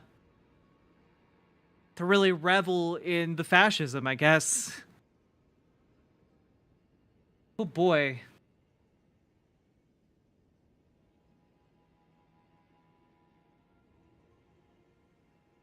And I guess at the end of this, he pitches his plan to control cities as Chaz, but in reverse. And if any of you don't remember what Chaz is, Chaz was the just a short-lived little anarchy commune during BLM in like Portland. It was like a block long. God. It's a slight tap into the reserves, but Manatee Jack time. Paladin!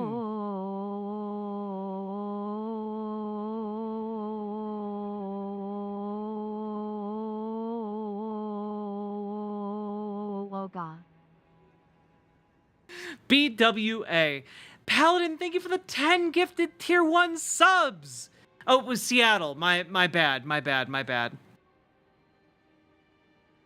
Portland, Seattle, I'm in the Midwest. They're basically the same city, right? He's so inhuman, he thinks gray is an inspiring color to align yourself with. Yeah, the gray of the Empire, who I love allying with the Imperials. Am I having a fever dream? No, you're having a real dream. Okay, folks, I will be back, and then I will say 50 awoogas for you. And an awooga for every $5 dono or sub or membership comes my way after. Thank you so much for supporting stream today, guys. Let's go! BRB.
head, it's in his head, it's in his head. He wishes he could fix what's in his head, what's in his head. He breaks his heart in every dream where they both kiss underneath the sheets. What a beautiful dream, oh, and he plays pretend. It's in his head, it's in his head. He wishes he could fix what's in his head, what's in his head. He breaks his heart in every dream where they both kiss underneath the sheets. What a beautiful dream. And he plays pretend. It's in his head, it's in his head. He wishes he could fix what's in his head, what's in his head. He breaks his heart in every dream where they both kiss underneath the sheets. What a beautiful dream.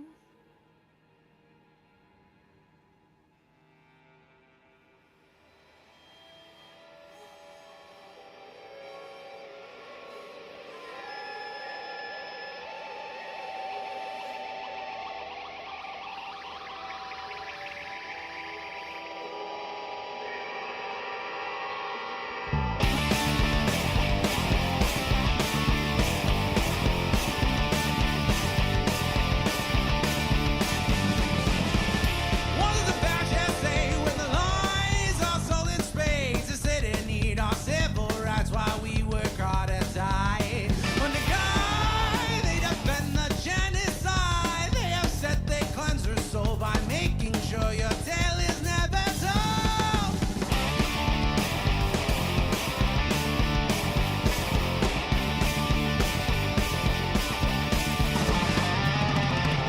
No matter how hard they try, through guns or laws or religious rhymes, they can take your arms, they can take your eyes, but when we sing your name, you can never die. You are true, they can't deny. To live is sweet revenge, you strike right fear into the hearts of men. A voice of nature can't be tamed, and that's why you're a me. To dance as hard as I can, 'cause all they want is for you to end. Through the fire of their hate, you won't subside. You will rise.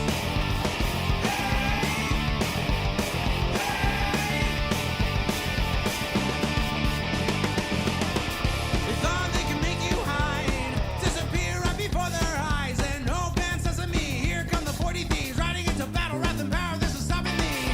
No matter how hard Hello, they everybody. try, through guns or laws or religious rhymes, they can take your arms, they can take your eyes, but when we sing your name, you can never die. You are true, they can't deny. To live is sweet revenge, you strike great fear to the hearts of men. A voice of nature can't be tamed, and that's why you're on me. To dance as hard as I can, 'cause all they want is for you to end. Through the fire of their hate, you Oh, won't it's so subside. cozy, Straw Hat Monty. You are true, they wish they can't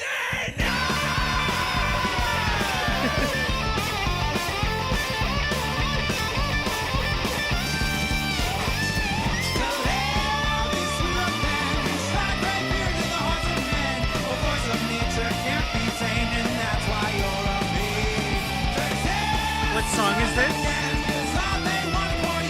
This is Rise by Sweet Mitts. Oh, sorry.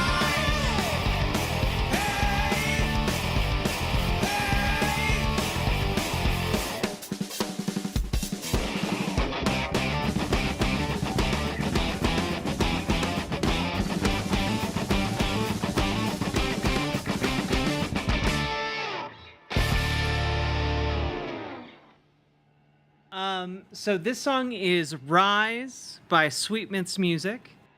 The one before this was What a Beautiful Dream by Sweet Mints Music. And the one before that, Taste the Skies by Jazz Dog. Jazdog.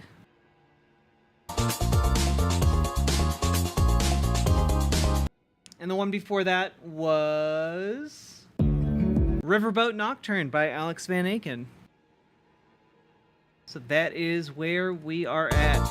I'm going to try one more time to defeat this boss while listening to this badass song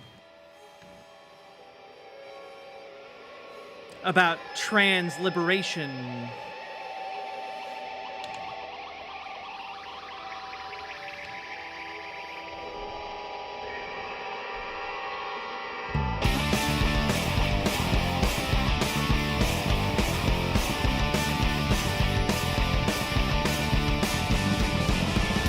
What does the fascists say when the lies are sold in spades? They say they need our civil rights while we work hard and die. Under God, they defend the genocide. They have said they cleanse your soul by making sure your tale is never told. I did not got that.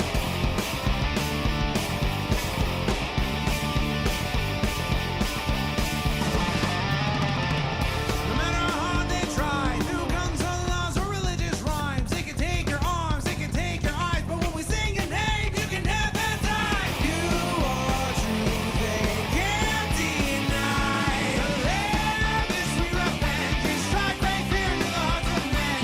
A voice of nature can't be tamed, and that's why you're a me. To exist as I can, 'cause all they want is for you to end. Through the fire of hate, you won't subside. The double spin.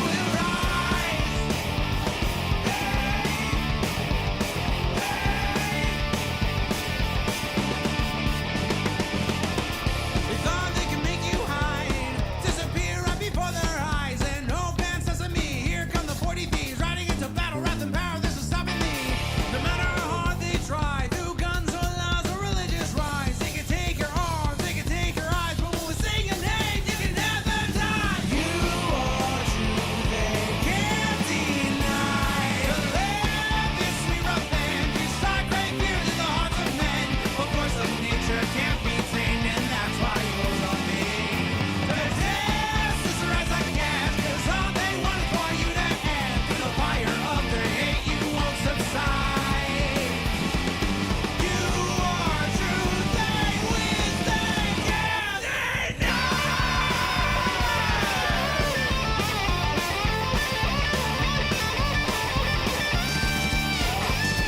To live is sweet revenge, you strike great fear to the hearts of men.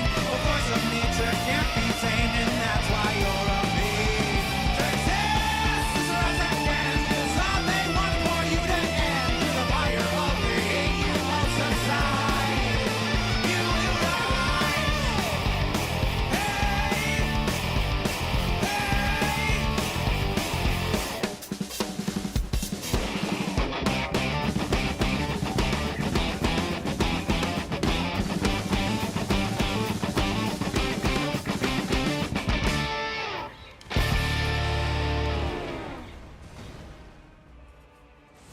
In the heart of the stream where the currents flow, there's a red-haired captain with a radiant glow. Riverboat Jack with her eyes so bright navigates the waters, Please chasing stop. dreams in the night. She talks of games and battles won. Oh, God. And fights for rights until they're won. With her partner by her side, they sail the waves. Come on, Bobby. They won't Help me out. abide. Get in the riverboat, hear her laughter sway. With every yarn and booger, it's a playful day. She'll say daddy or oh mommy in her unique way. Riverboat Jack, lead the way.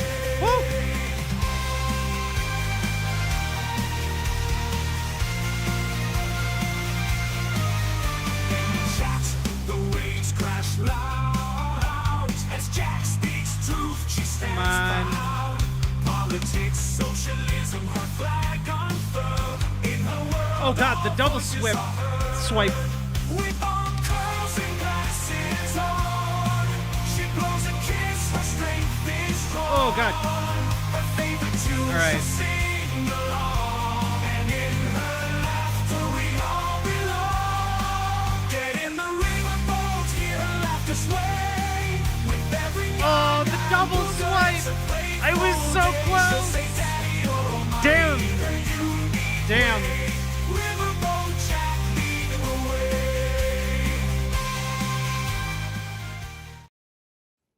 fine. I didn't want to beat that fight anyway.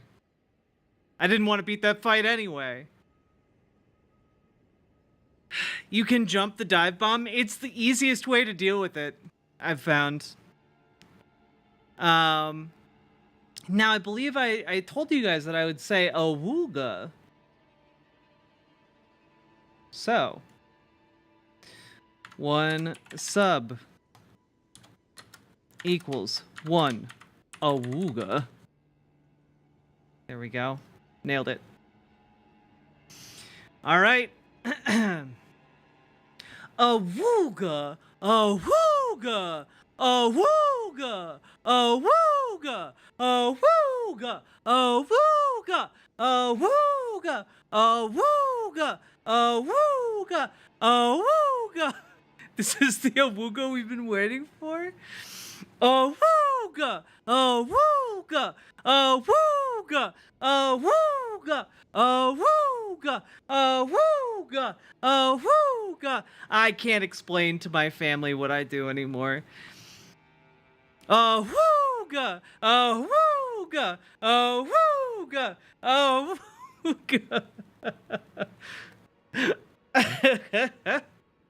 Awooga, awooga, awooga, awooga, awooga, awooga. We can only get so turned on. Indeed. That's my goal. Holy shit. Just explain you trade your time for money? Yeah. Awooga, awooga, awooga, awooga, awooga, awooga. You know, you get hours of me deconstructing fascist ideology. And you get whatever the hell we want to call this. Awooga, awooga, awooga, awooga, awooga, awooga, awooga, awooga. It's good that I've been doing a lot of cardio, because I don't think I'd have enough lung capacity to do this like a couple months ago. Awooga, awooga, awooga, awooga, awooga, awooga, awooga, awooga, awooga, awooga, awooga, awooga, awooga, awooga. I think I need 5 more. I think that's where we're at. Awooga, awooga, awooga, awooga, awooga. And one for good measure. Awooga. We did it. The awoogas have been accomplished. You have the blues, you have the grays, you have the reds, and then you have the awoogas. And where do they fit in? I have no idea. I genuinely no idea.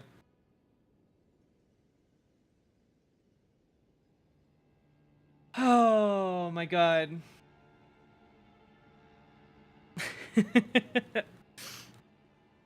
Speaking of dismantling fascism, there are 593 anti-trans bills across the nation in legislation, 20 of which are in Minnesota. It's true.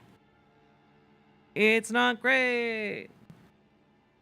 Thought I counted 30, but maybe I missed the others. Yes, you did. Awoogas should take over NYC. Yeah, the Grays can have San Francisco. The awoogas will take NYC. Yeah.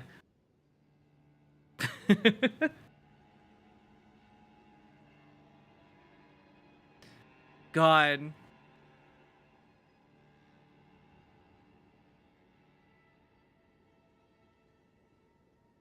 Now, the real question I have,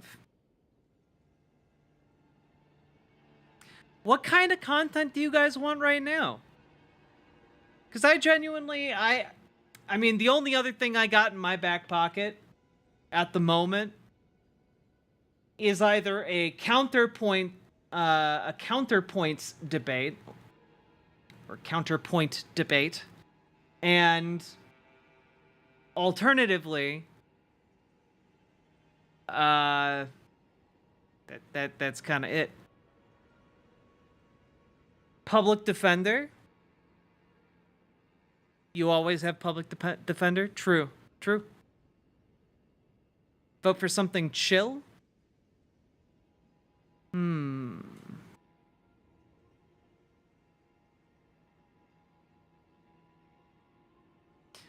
one Awuga champ 2024. True.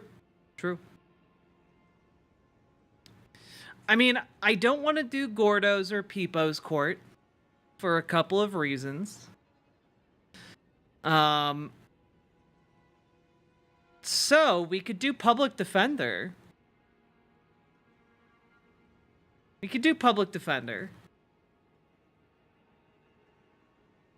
Or we could do a public domain film. We could do that. I believe The Hitcher is currently in public domain.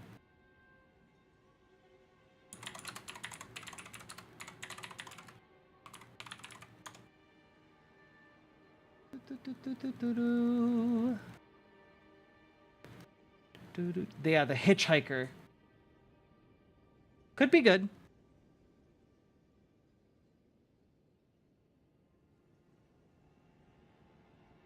No Pain currently in stock. I mean, the Pain I have is 4.5 more hours of that guy that we just watched 2 hours of. So, I mean, that's kind of it. I'm gonna let you guys vote. You guys can select what you'd like. How about that? We'll let democracy take the day over on riverboat.gg. What content? Bology or would you like debate or public domain film? There we go. 1, 2, or 3. What is democracy even anyway?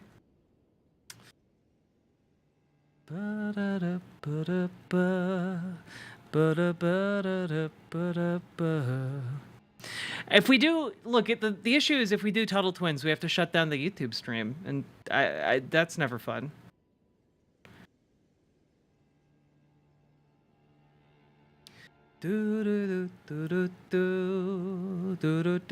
Okay, all right. The Hitchhiker. I've never seen this.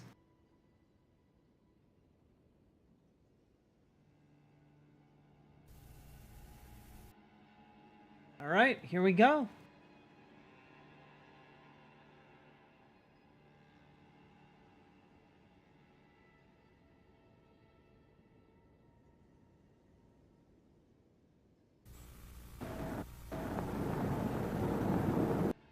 Here, let's fix this, huh?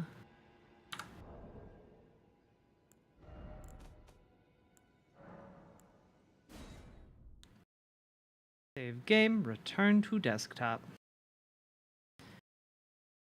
Whoop. There we go. This is the story of a man and a gun and a car. The gun belonged to the man. The car might have been yours, or that young couple across the aisle. What you will see in the next 70 minutes could have happened to you, for the facts are actual.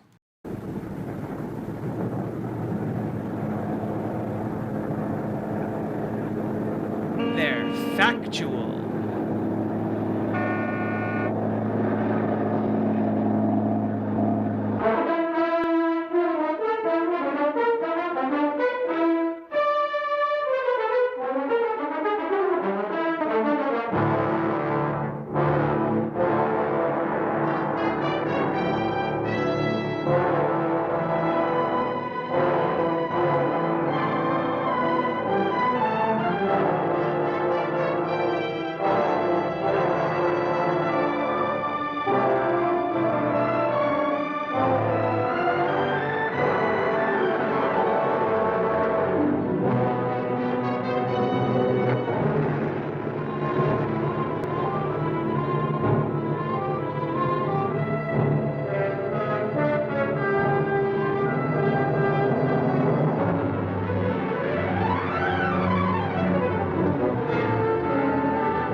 really got right into like the murder stuff. I thought there'd be like some build up to that.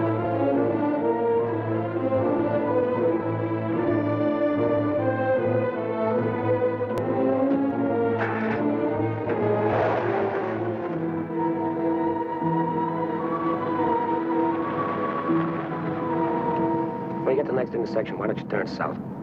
Chocolate Mountains are east. Well, they were the last time we headed that way. Who needs the mountains? Why don't we go to San Felipe? Nothing to do in San Felipe but fish. Well, that was the idea, wasn't it? Yeah, I guess so. Well, we might just pick up a drink in Mexicali. Remember Florabelle at the Alhambra pub? Yeah. She's probably dead by now. That was a long time ago. Yeah. Poor old Florabelle. Well, there's no harm in drinking a toast to her. Okay. You know, except for the war, this is the first time I've been away from Morty and the kids. You want to turn back? No. We've come this far. Mexicali's beginning to sound good.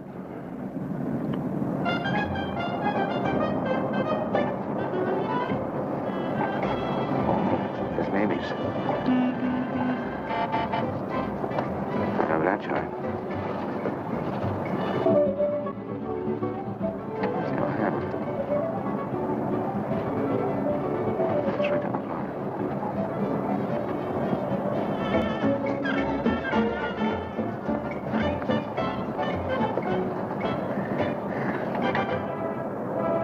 This guy's just happy. I hope he gets a good drink. Bienvenidos a México. Muchachos, ¿quieren divertirse? This is the place, senor. Come right in. Juanita's just starting her famous fan dance. You are just in time. Well, might as well take a look. Hey, Gil. Gil? Sorry, friend, no sale.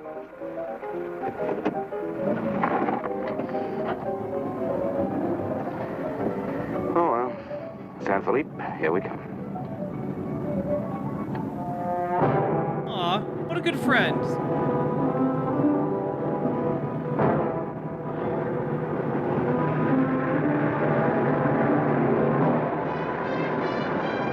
On a gas? Yeah. Hop in.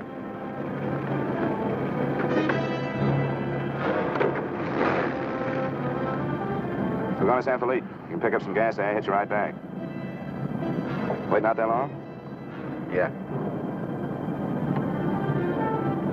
You like me, cigarette?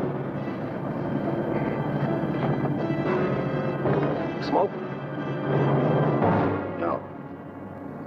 No, I'm about to smoke you. Face front.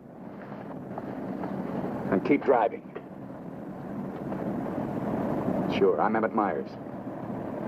Do what I tell you. And don't make no fast moves. There are a lot of dead heroes back there getting nervous. Man, he really just From now straight on, up while you're told driving, them keep both who hands he high on that wheel. was. And you Okay. keep one hand along the top of this seat. The other hand high on that window. All right. Now turn off the next side road we come to.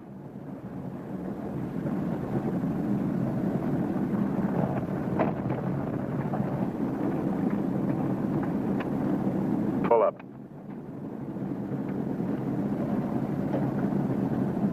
Open the glove compartment.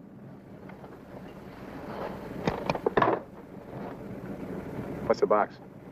Cartridges, 22s. Give them to me.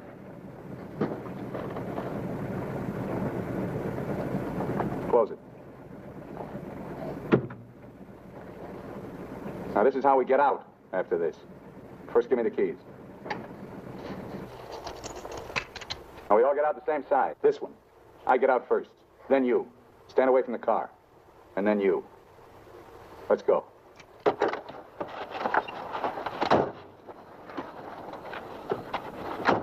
Drop your jackets around your elbows.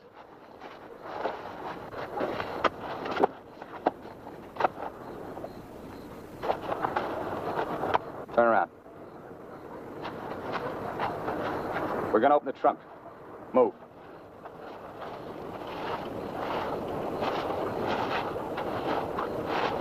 Pull your jackets up. You. Open the trunk. Both of you, keep your hands on the lid. Throw me the keys. I'll get the blankets. You'd never make it. Get the groceries, you.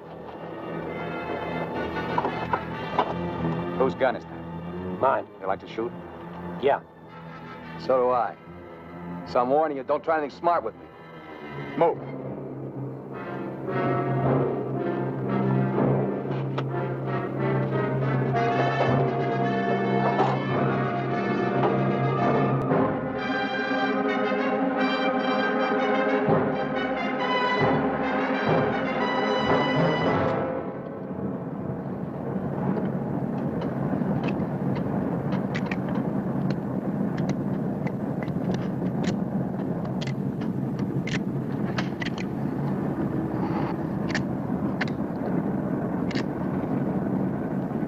I told you my name. What's yours? Mine's Gilbert Bowen. He's Roy Collins. What do you do for a living? I'm a draftsman. He runs a garage. That makes you smarter. What does it? You ought to be all over that windshield. You got lucky. It hit an empty chamber. I had to use it a while back. Now, don't make any more fast moves. I told you the last guy made that mistake.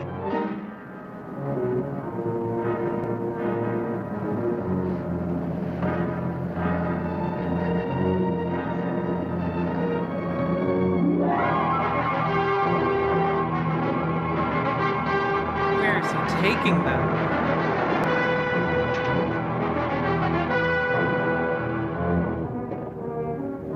When do you due back? No particular time. Yeah, we told our wives to expect us home when we got there. You got wives, huh? Any kids? I have. Just keep thinking how nice it'll be to see them again. There's the checkpoint. Slow down. No talking. If I give you the word, step on it.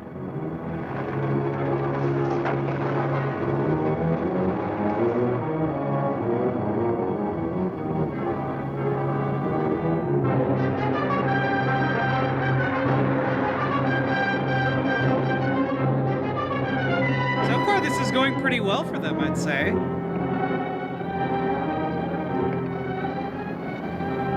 This car ride's pretty good. When I get where I'm going, I think I'll sell it. Where are we going? Pull in the next pump. We'll fill up with gas and get a road map. I got an idea. Pretty good one.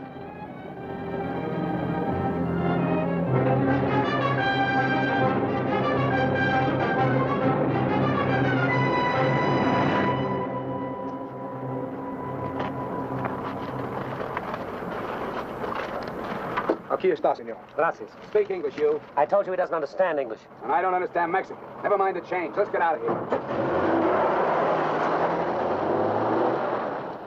Loco. Give me the map. This movie has some surprisingly modern sensibilities for a 1954 film, or 1951 film.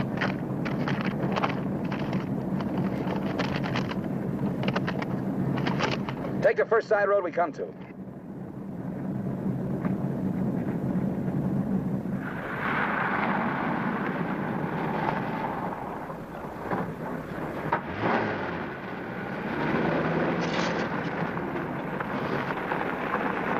Pull up.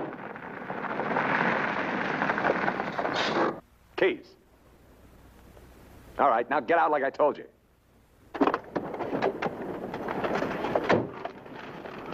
Here, you're the smart guy. Spread the map out on the hood. Let's go, smart guy. Get your hands up in the car. Look for a town called Santa Rosalia. How far is it? About 500 miles. Is it on the Gulf of California? Yeah. Say anything in there about a ferry across the Gulf? Friday. Not bad. We're loaded with time. We can make that easy. After that, I won't be needing you guys anymore. Well, I guess we won't be having rabbit for dinner. I wasn't trying.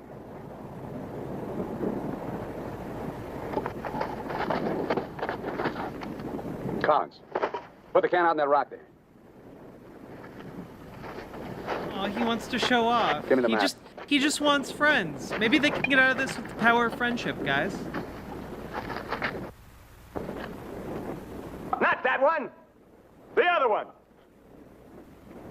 That's it! All right, Collins, put the can back on the rock.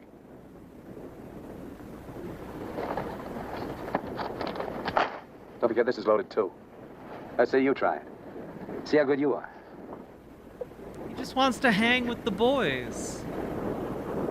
Go ahead. The power of friendship and the gun I stole.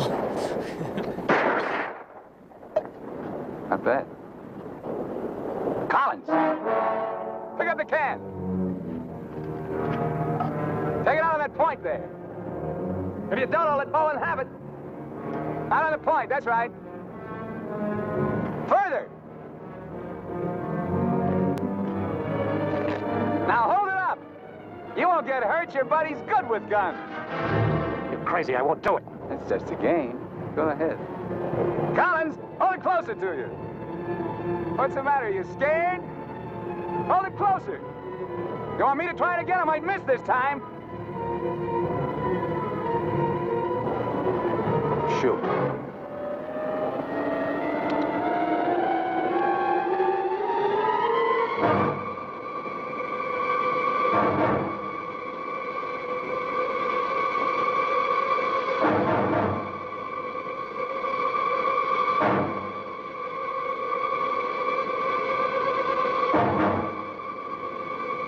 Come on, Gil, get going.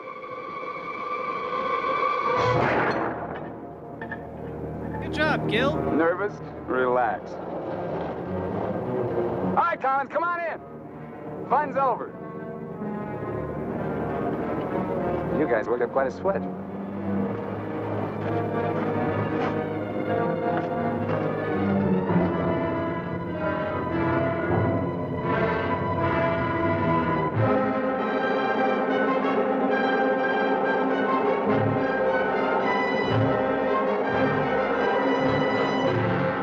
Collins. That was a fun shot. Collins. I appreciated that. What do you want? Turn on the radio. Why bother? All you get is Mexican commercials. Never mind. Turn it on.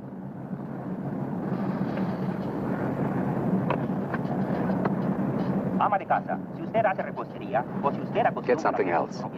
Like what? One of those news guys from the States.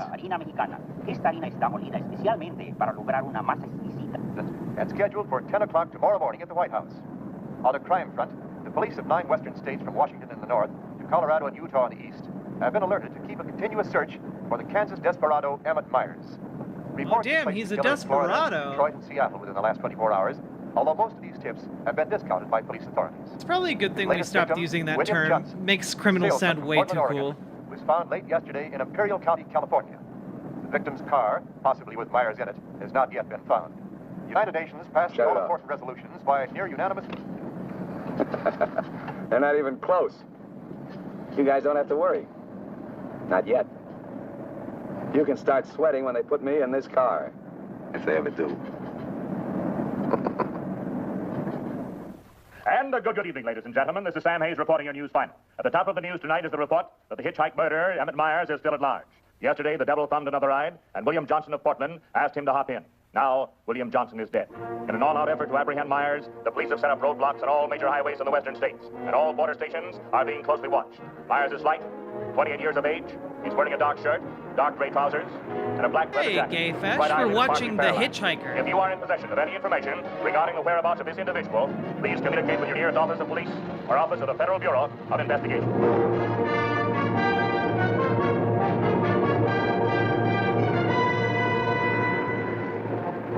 We're only about 15 minutes in.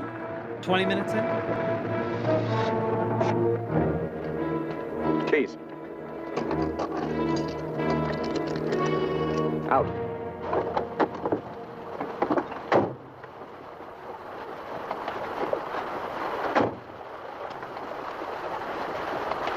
Move.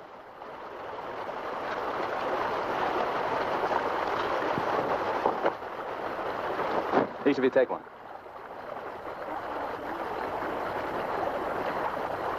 Get around the car. We camp here tonight.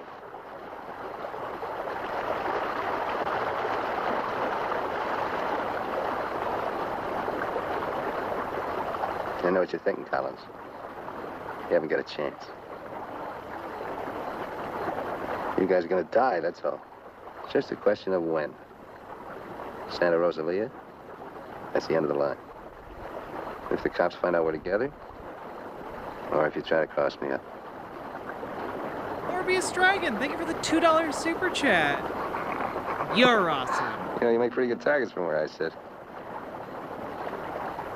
Anyway, you couldn't tell if I was awake or asleep. Got one bum eye. Won't stay closed. Pretty good, huh?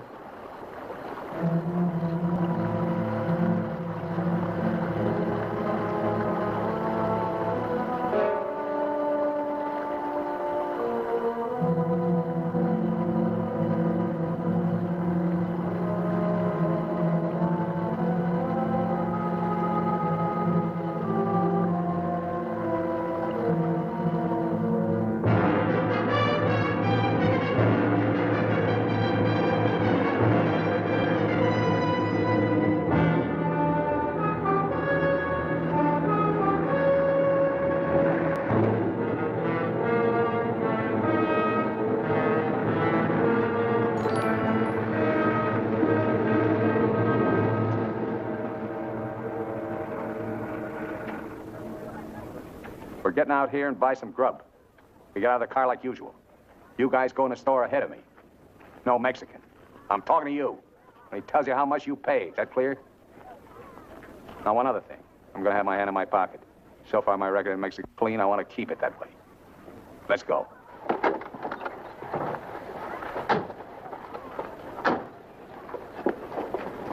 Buenos días, señores.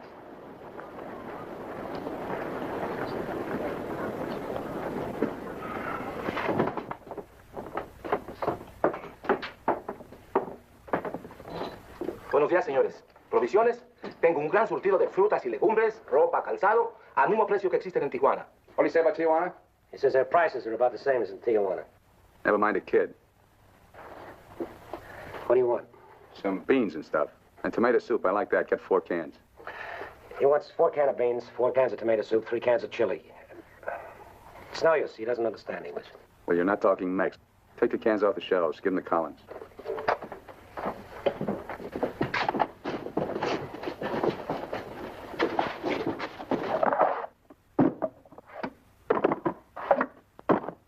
I can take some more.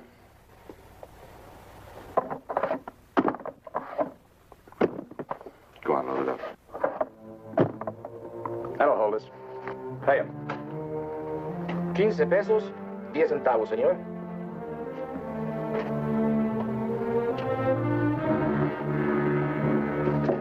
Dame una manzana. Dame una manzana. Dame una manzana. Get her away from me. Put the kid down. Let's get out of here. Come on, Collins. Hasta luego, señores. Muchas gracias. Vaya usted con Dios. What'd you say to her? You wouldn't understand. What did you say to her? I said, go you with God, little one.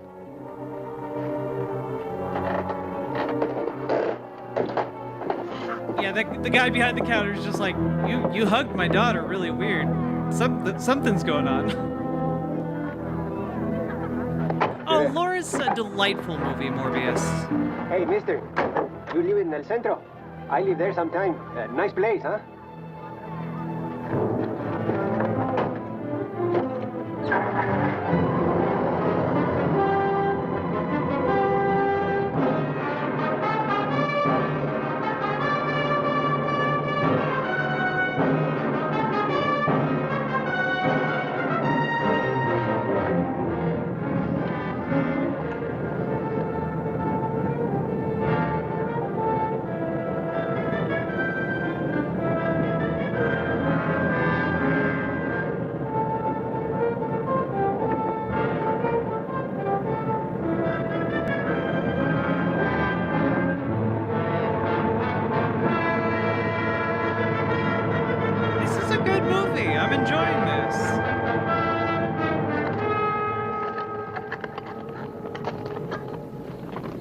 I'd heard of this movie before, but I've never seen it. Where'd you get the watch, Bowen? It's fun.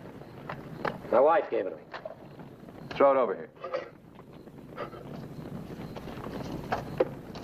Didn't you hear me? I told you to throw it over here.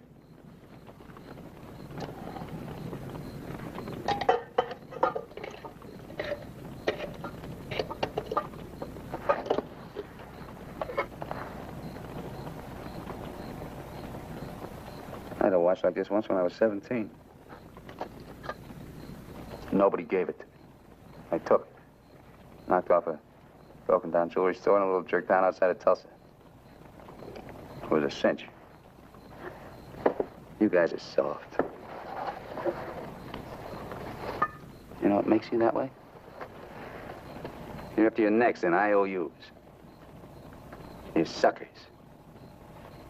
You're scared to get out on your own. You always had it good, so you're soft. I don't know. I think they fought through World War II. I think they have Nobody a little ever bit gave me more of an anything. edge. So I don't owe nobody. My folks were tough. When I was born, they took one look at this puss of mine and told me to get lost. Well, I didn't need them. I didn't need any of them. Got what I wanted my own way. When you get the know-how and a few bucks in your pocket, you can buy anything or anybody. Especially if you got them at the point of a gun. That really scares them. You ever been at the other end of a gun? No. And I never will be. I'm gonna listen to the news.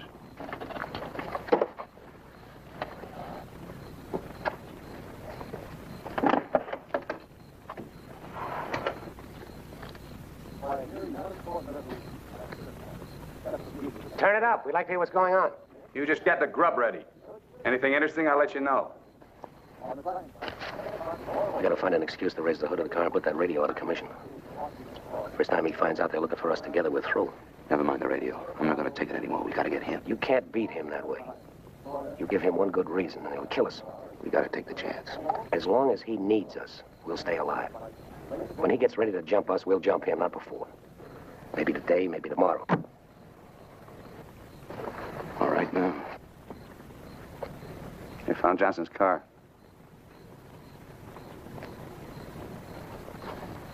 They know I'm in Mexico. And they're looking for you, too, in the Chocolate Mountains. Where are the Chocolate Mountains? In Arizona, near home. Not in Mexico? No. Well, what do you know? That's where you told your wives you were going, huh? And you came to Mexico. What for? Dames? You boys ought to be ashamed of yourselves. Causing all that trouble. Telling lies. They got everybody and his brother looking for you in them mountains.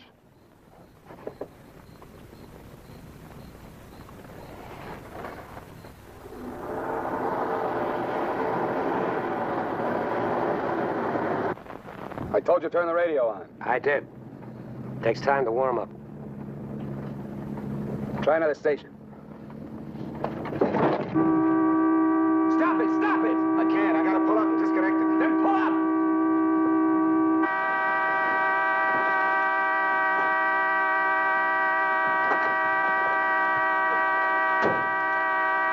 Well, raise the hood. Keep your hands on it. All right, Collins, get to work. Get the right one the first time. Don't pull the radio wire.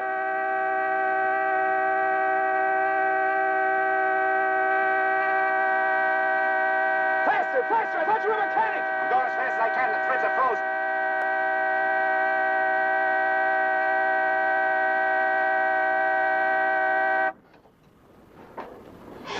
I like this whole gay subplot you guys have concocted in chat.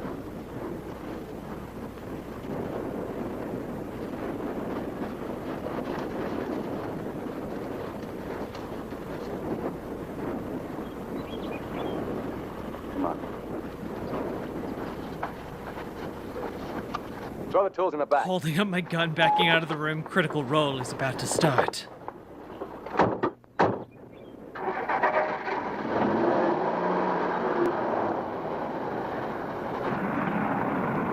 The radio, remember? Make it work.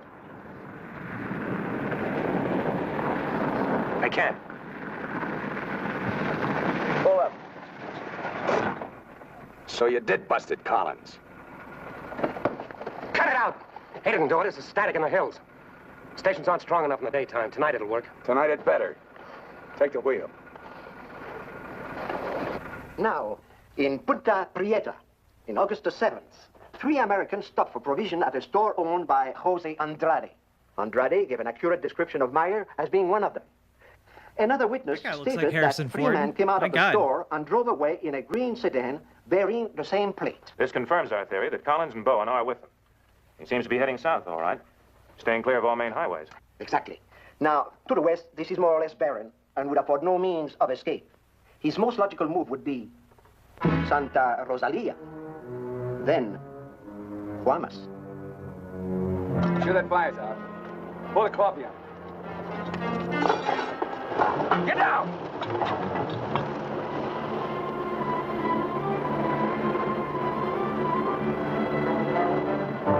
I gotta get a closer look at that car. On your feet.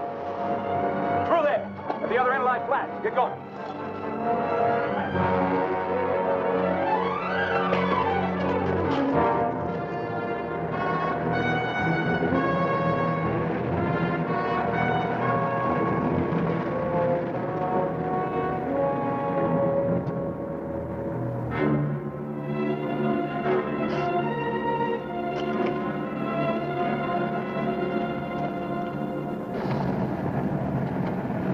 Get a move on. What are you trying to do, wreck it? Drive like I tell you.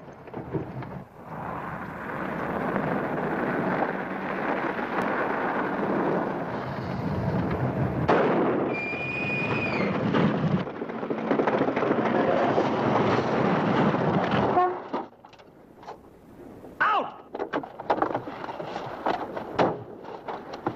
What did I tell you? Shut up! Get that spare tire out and go to work. Move!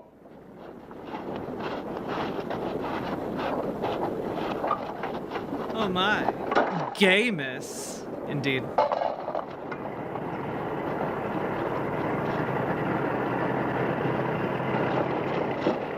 You keep working. Keep your trap shut no matter what. I'll be watching.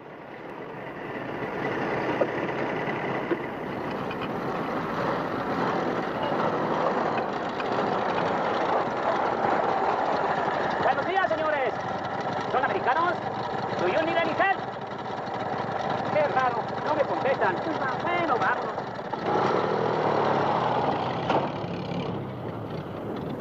The search for Gilbert Bowen and Roy Collins, now believed to have been last seen with Emmett Myers, masked killer, is being stepped up by the hour. Helicopters are working in shifts, scouring the entire area from El Centro south to the Gulf of California. The planes are maintaining close liaison with the ground, reporting isolated cars and campers. The Mexican police have now joined this strange race against death. Not gonna lie, I'm really enjoying these, like, fast 1950s cars. Like, the tracking shots are actually not bad. Perdone, ¿no vieron algo en el camino? Sí, señor. Pasamos un carro. ¿Qué marca? Oh, la marca no me acuerdo. Era un sedán verde. Por cierto que tenía una llanta ponchada y 2 hombres le estaban arreglando. ¿2 hombres? Favor de bajarse. Con mucho gusto.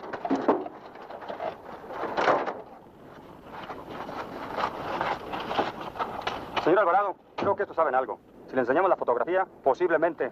¿Pasaron ustedes 2 personas en el camino? Sí, señor. ¿Ninguno de los 2 que pasaron se parecía a este? No, honradamente no sabemos, señor. ¿Cómo a cuántos kilómetros de aquí lo pasó usted? Pues verá usted, como a 10 kilómetros. ¿Sobre el mismo camino? Por ese mismo camino, señor. Muchas gracias. De nada. Ya se pueden ir. Quédense en este crucero. Voy a ver si los alcanzo. Okay, I just realized this video has been on 1.25 speed the entire time.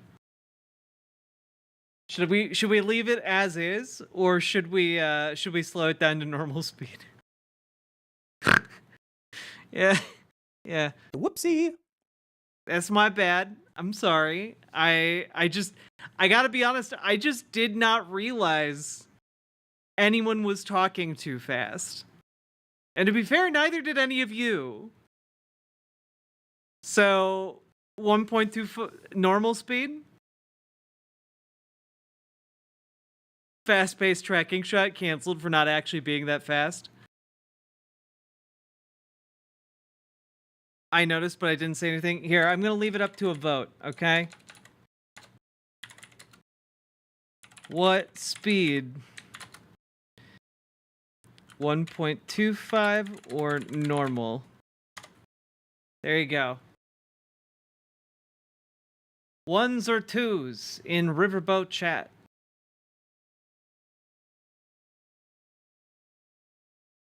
All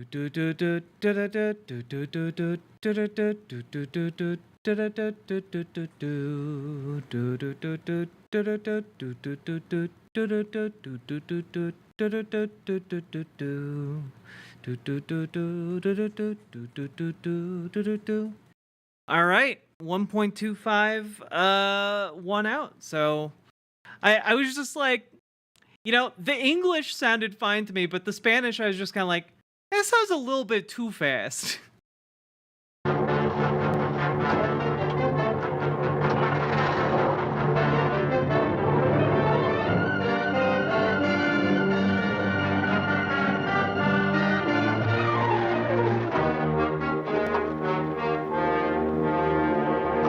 This is what it's like at normal speed.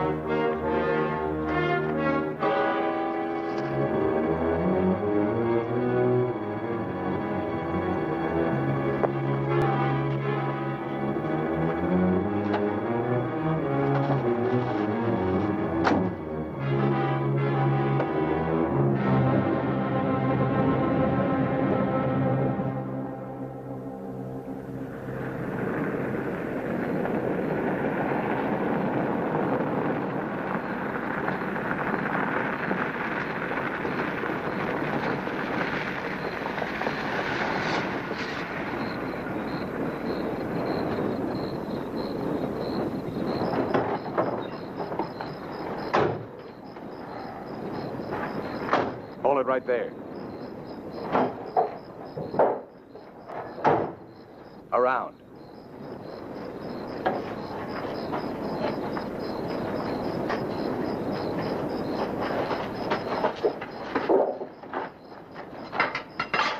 Break the lock.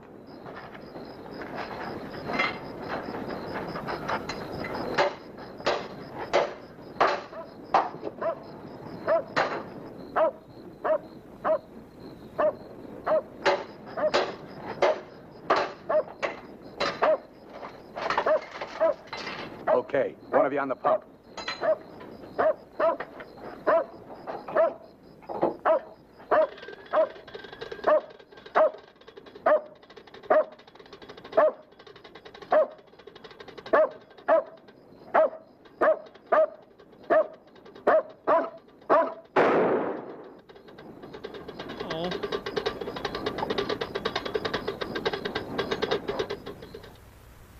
Lo de la gasolina no me importa. Mi perro. Hirieron mi perro. Lo siento mucho, amigo. Vamos a tratar de aclarar esto. Encontré este anillo junto a la pompa de gasolina y tiene una inscripción adentro. Marty and Gilbert Bourne. Mayo 12 del 41. Sí, pronto. Now, as you will notice, when interrogated at the roadblock, the man and his wife were very definite in their statement that they only saw two men. This was below El Arco. There is a point, however, which we feel is of importance. The couple stated that the behavior of the men seemed strange, that they refused to talk to them. Of course, there's a possibility that Myers may seal nearby, covering the two men, which would account for their behavior. We are following through on that possibility. Now, on the assumption that Myers is listening to the car radio, we're issuing these broadcasts in the States, containing false information as to his whereabouts and not connecting the two men with him. We'd appreciate your cooperation in following the same procedure.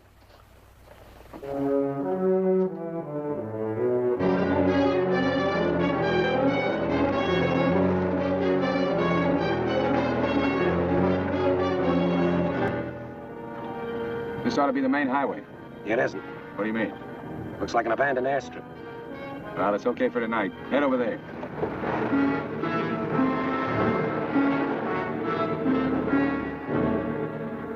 No, Ray, you're wrong. You're wrong. It's no use you trying to talk me out of it. Tonight I'm going to chance it. You're out of your mind. I've played it your way long enough. From now on, we'll each on our own. It's no good. We gotta stay together. I told you that. If I get a break, I'm going to take it. You do whatever you want.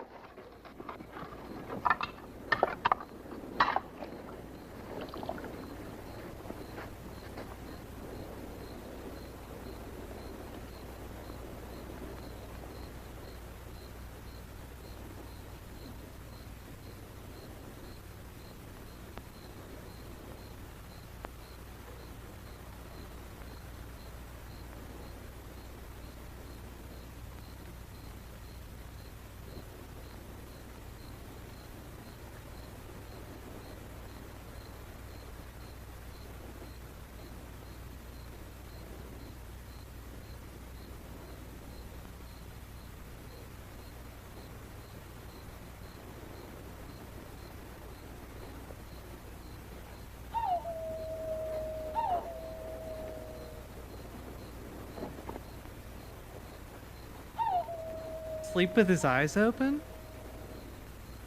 It's so weird.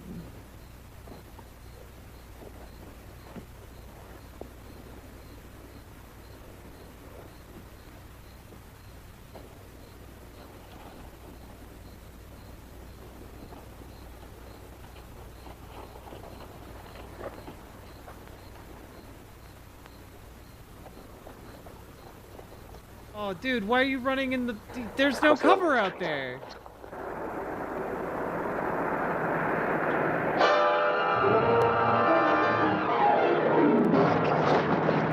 Keep going. What did you trip over? It's flat.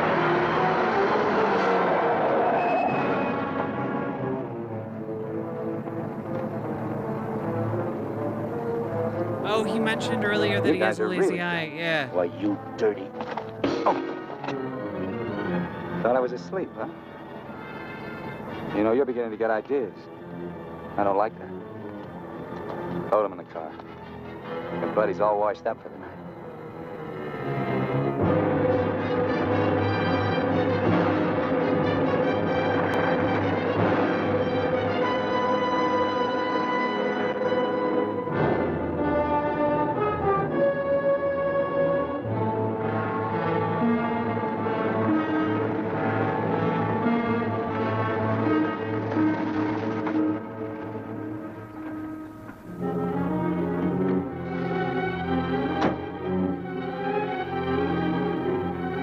Over there.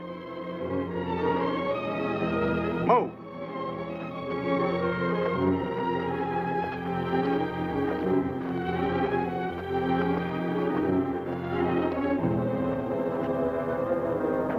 You, Collins, throw a rock down that shaft.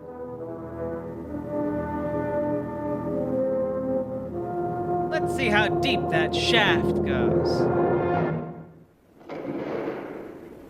Nice and deep.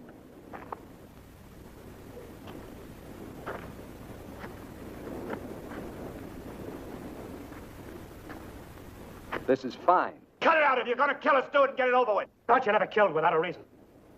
Go get the rest of canned goods out of the car. We'll have a real good meal.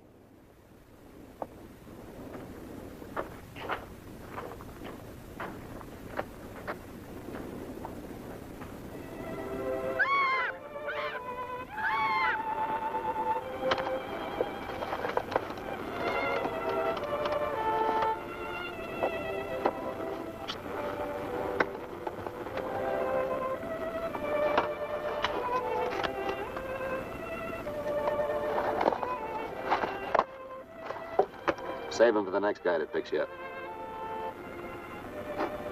Anything you say. We interrupt this hour of music to bring you a flash bulletin. California and Mexican police officials have abandoned their previously held theory that Emmett Myers is connected with the disappearance of Gilbert Bowen and Roy Collins of El Centro, California. They have been missing since last Sunday night, supposedly on a fishing trip. The police on both sides of the border now feel that Myers is traveling alone and has apparently abandoned his intention of seeking escape by way of Santa Rosalia. What do you know? This kind of changes my plans. Looks like you and me are going fishing after all. On your feet. Head for the car. Let's go. We're not going anyplace. Stand up!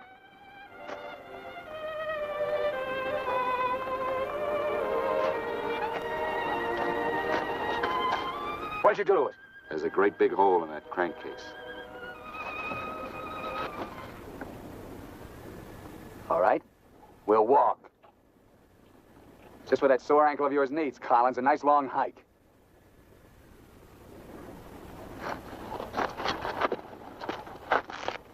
Get up!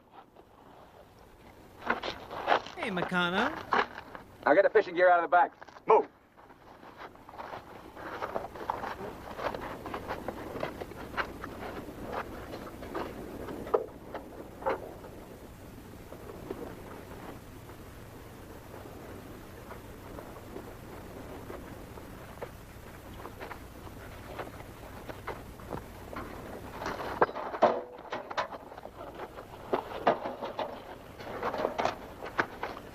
Stay with it. He'll never leave you out here alive. Yeah. Cut the gab.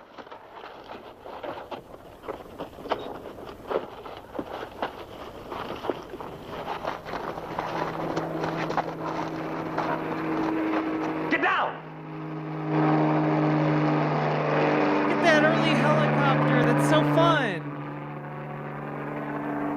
Let's get going.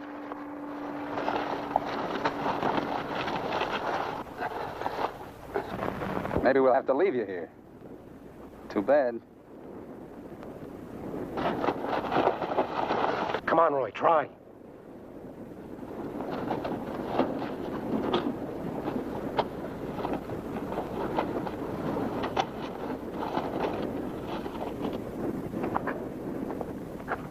They're in the salt flats.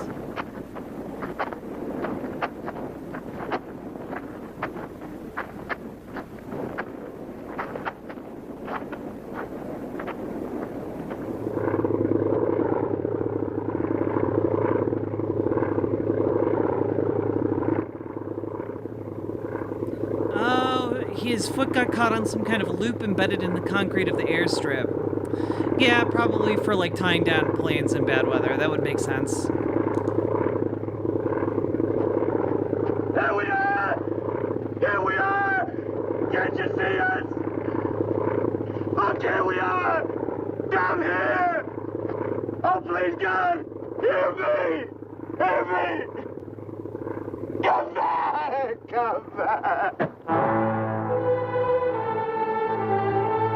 You got this, dude. Leave him alone.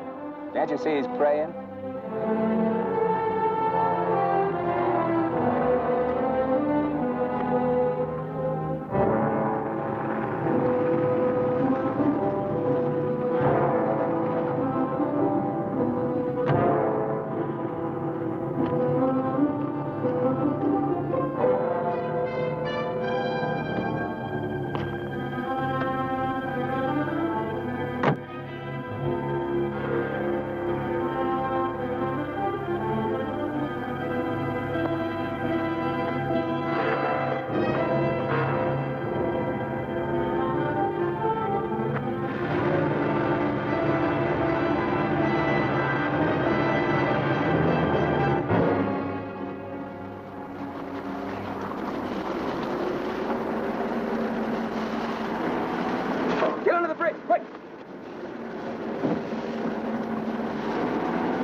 Relax.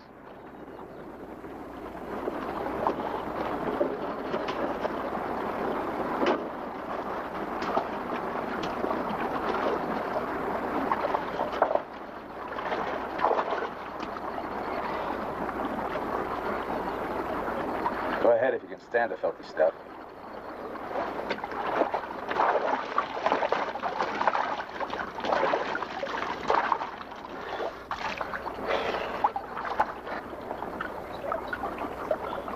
You know, Collins, you're just about my size. Put you in a black shirt and dark pants with a leather jacket. You look just like Emmett Myers to anyone who never saw him. Ain't nobody in Santa Rosalia ever saw him. Let's change.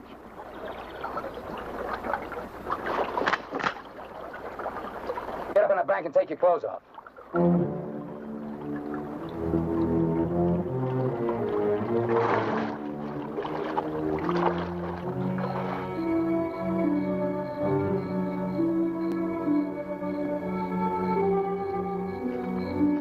Come on, get up.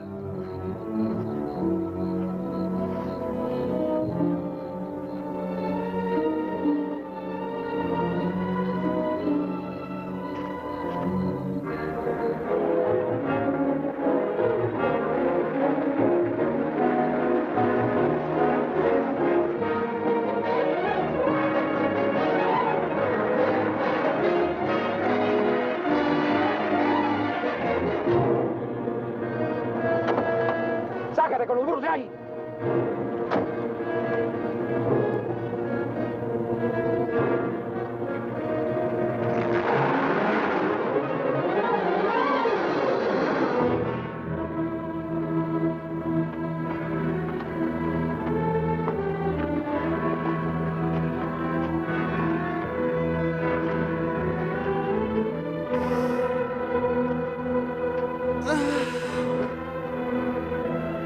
Looks great, doesn't it? You won't be there long.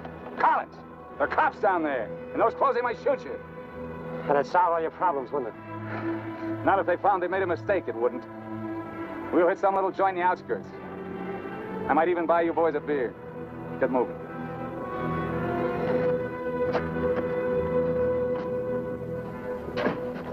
Buenas tardes, señores. Buenas tardes. Give us 3 beers. Yo no hablo inglés. He doesn't speak English. Tres cervezas. Sí, sí.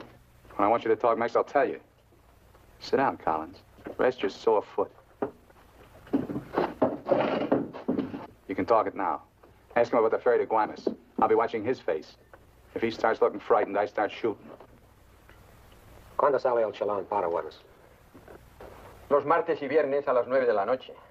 Friday, that's today, and Tuesday, 9 o'clock. Ask him where we catch it. ¿Dónde puedo embarcar? En el muelle. Pero ahora no pueden embarcarse, porque el mes pasado se quemó y lo están reparando en Guaymas.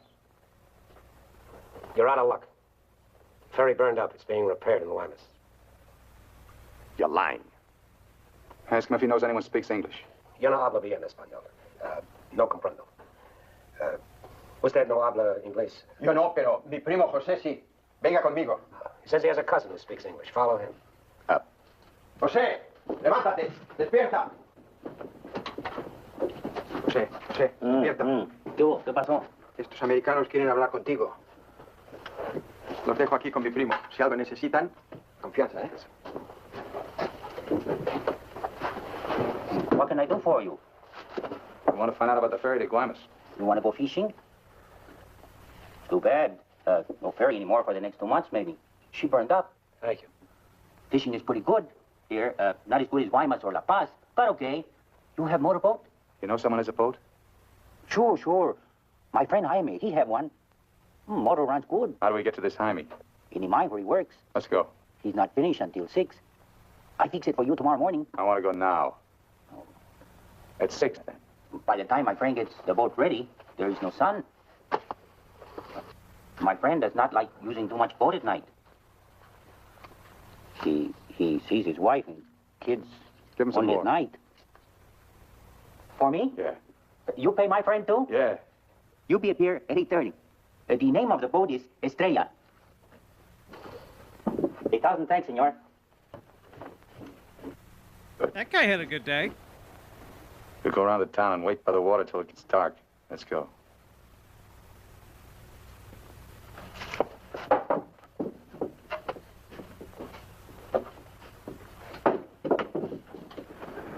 I'll start as Valkyrie, I'm sorry.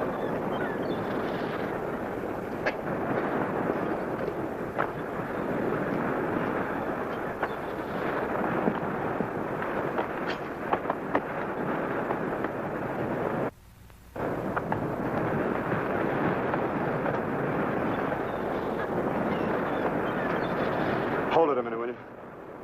Hang on.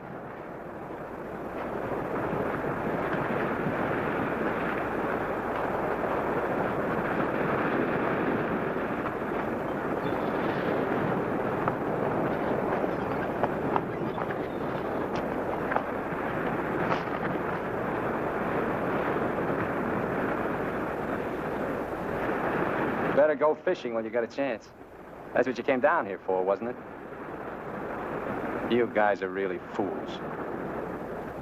If you weren't, one of you would have got away. But you kept thinking about each other, so you missed some chances. You got tired. You slowed down. Now it's pretty late. Yeah, tomorrow I'll be in Guaymas. Too bad you're not making the whole trip with me. That'd be kind of silly, wouldn't it?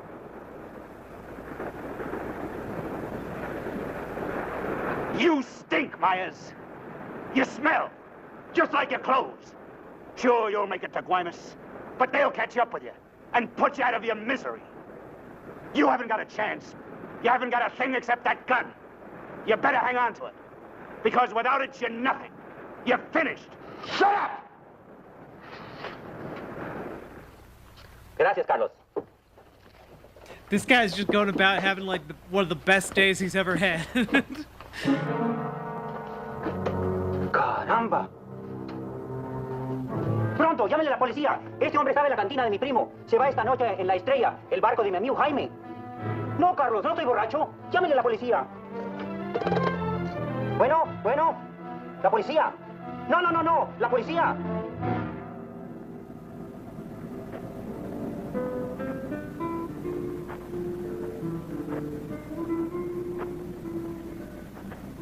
Stinky's the worst thing you can be called, Stardust Valkyrie.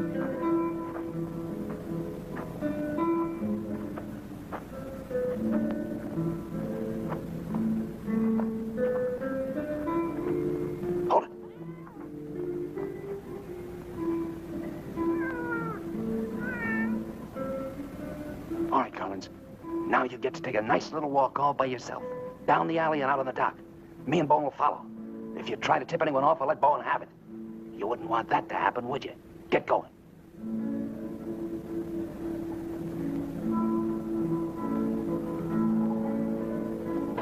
I think it's fine for a narc to get a payday if he's, like, ending a hostage situation.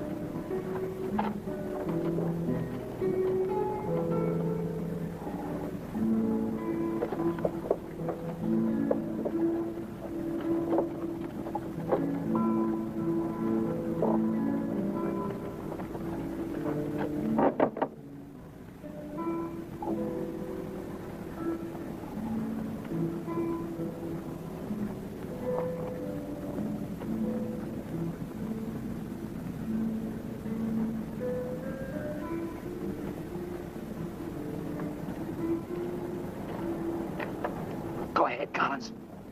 All the way out. Keep under the lights.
¡Alto! ¡Alto!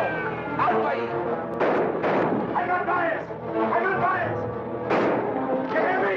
I'm not biased!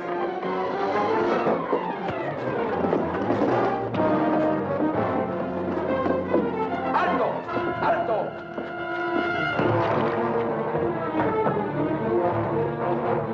¡Alto! ¡Alto ahí! ¡Alto! ¡Alto! Put your hands up. Walk this way. Do as he tells you, Myers. You're all through.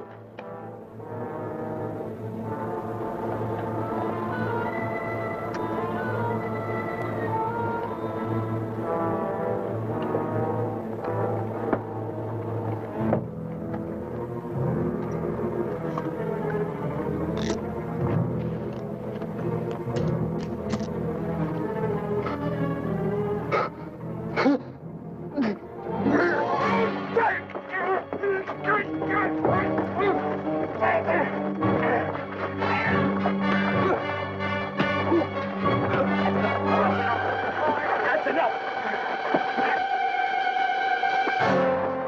Lléveselo.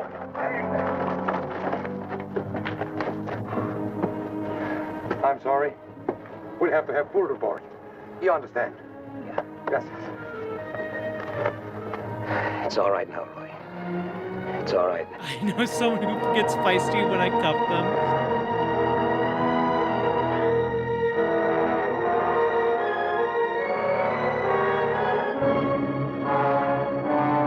You know,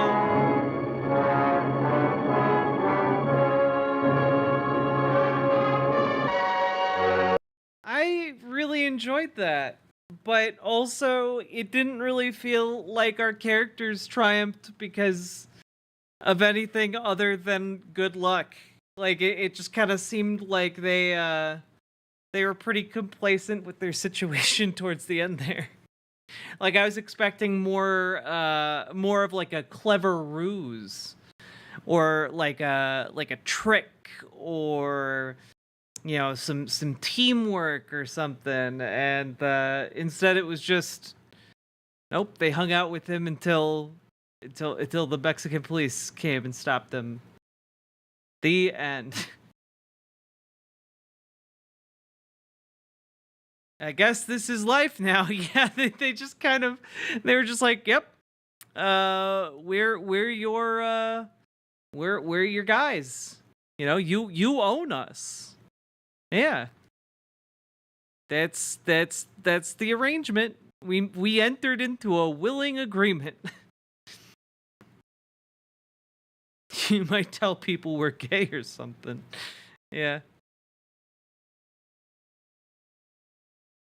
Oh my goodness. All right, folks. I am sleepy. We've been going for over 7 hours. And I am going to go pass the F out. Get good sleep. Have fun, everybody. And I'm going to raid you guys into... Beep, beep, beep, boo. Either Twoodles. Is Kel Thickness still up? Because they shouted me out the other day. We could raid into them.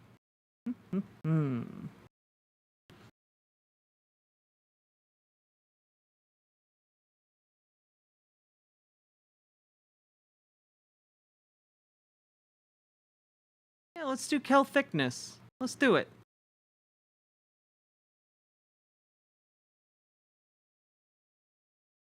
Time for the sleeps? Hell yeah. Good night, everybody. Here's a final awooga for the road. Awooga! Y'all have a good one. Y'all get good rest and all that jazz. I will maybe see you tomorrow. I have a lot of stuff going on, so we shall see. Good night, everybody. Yeah, as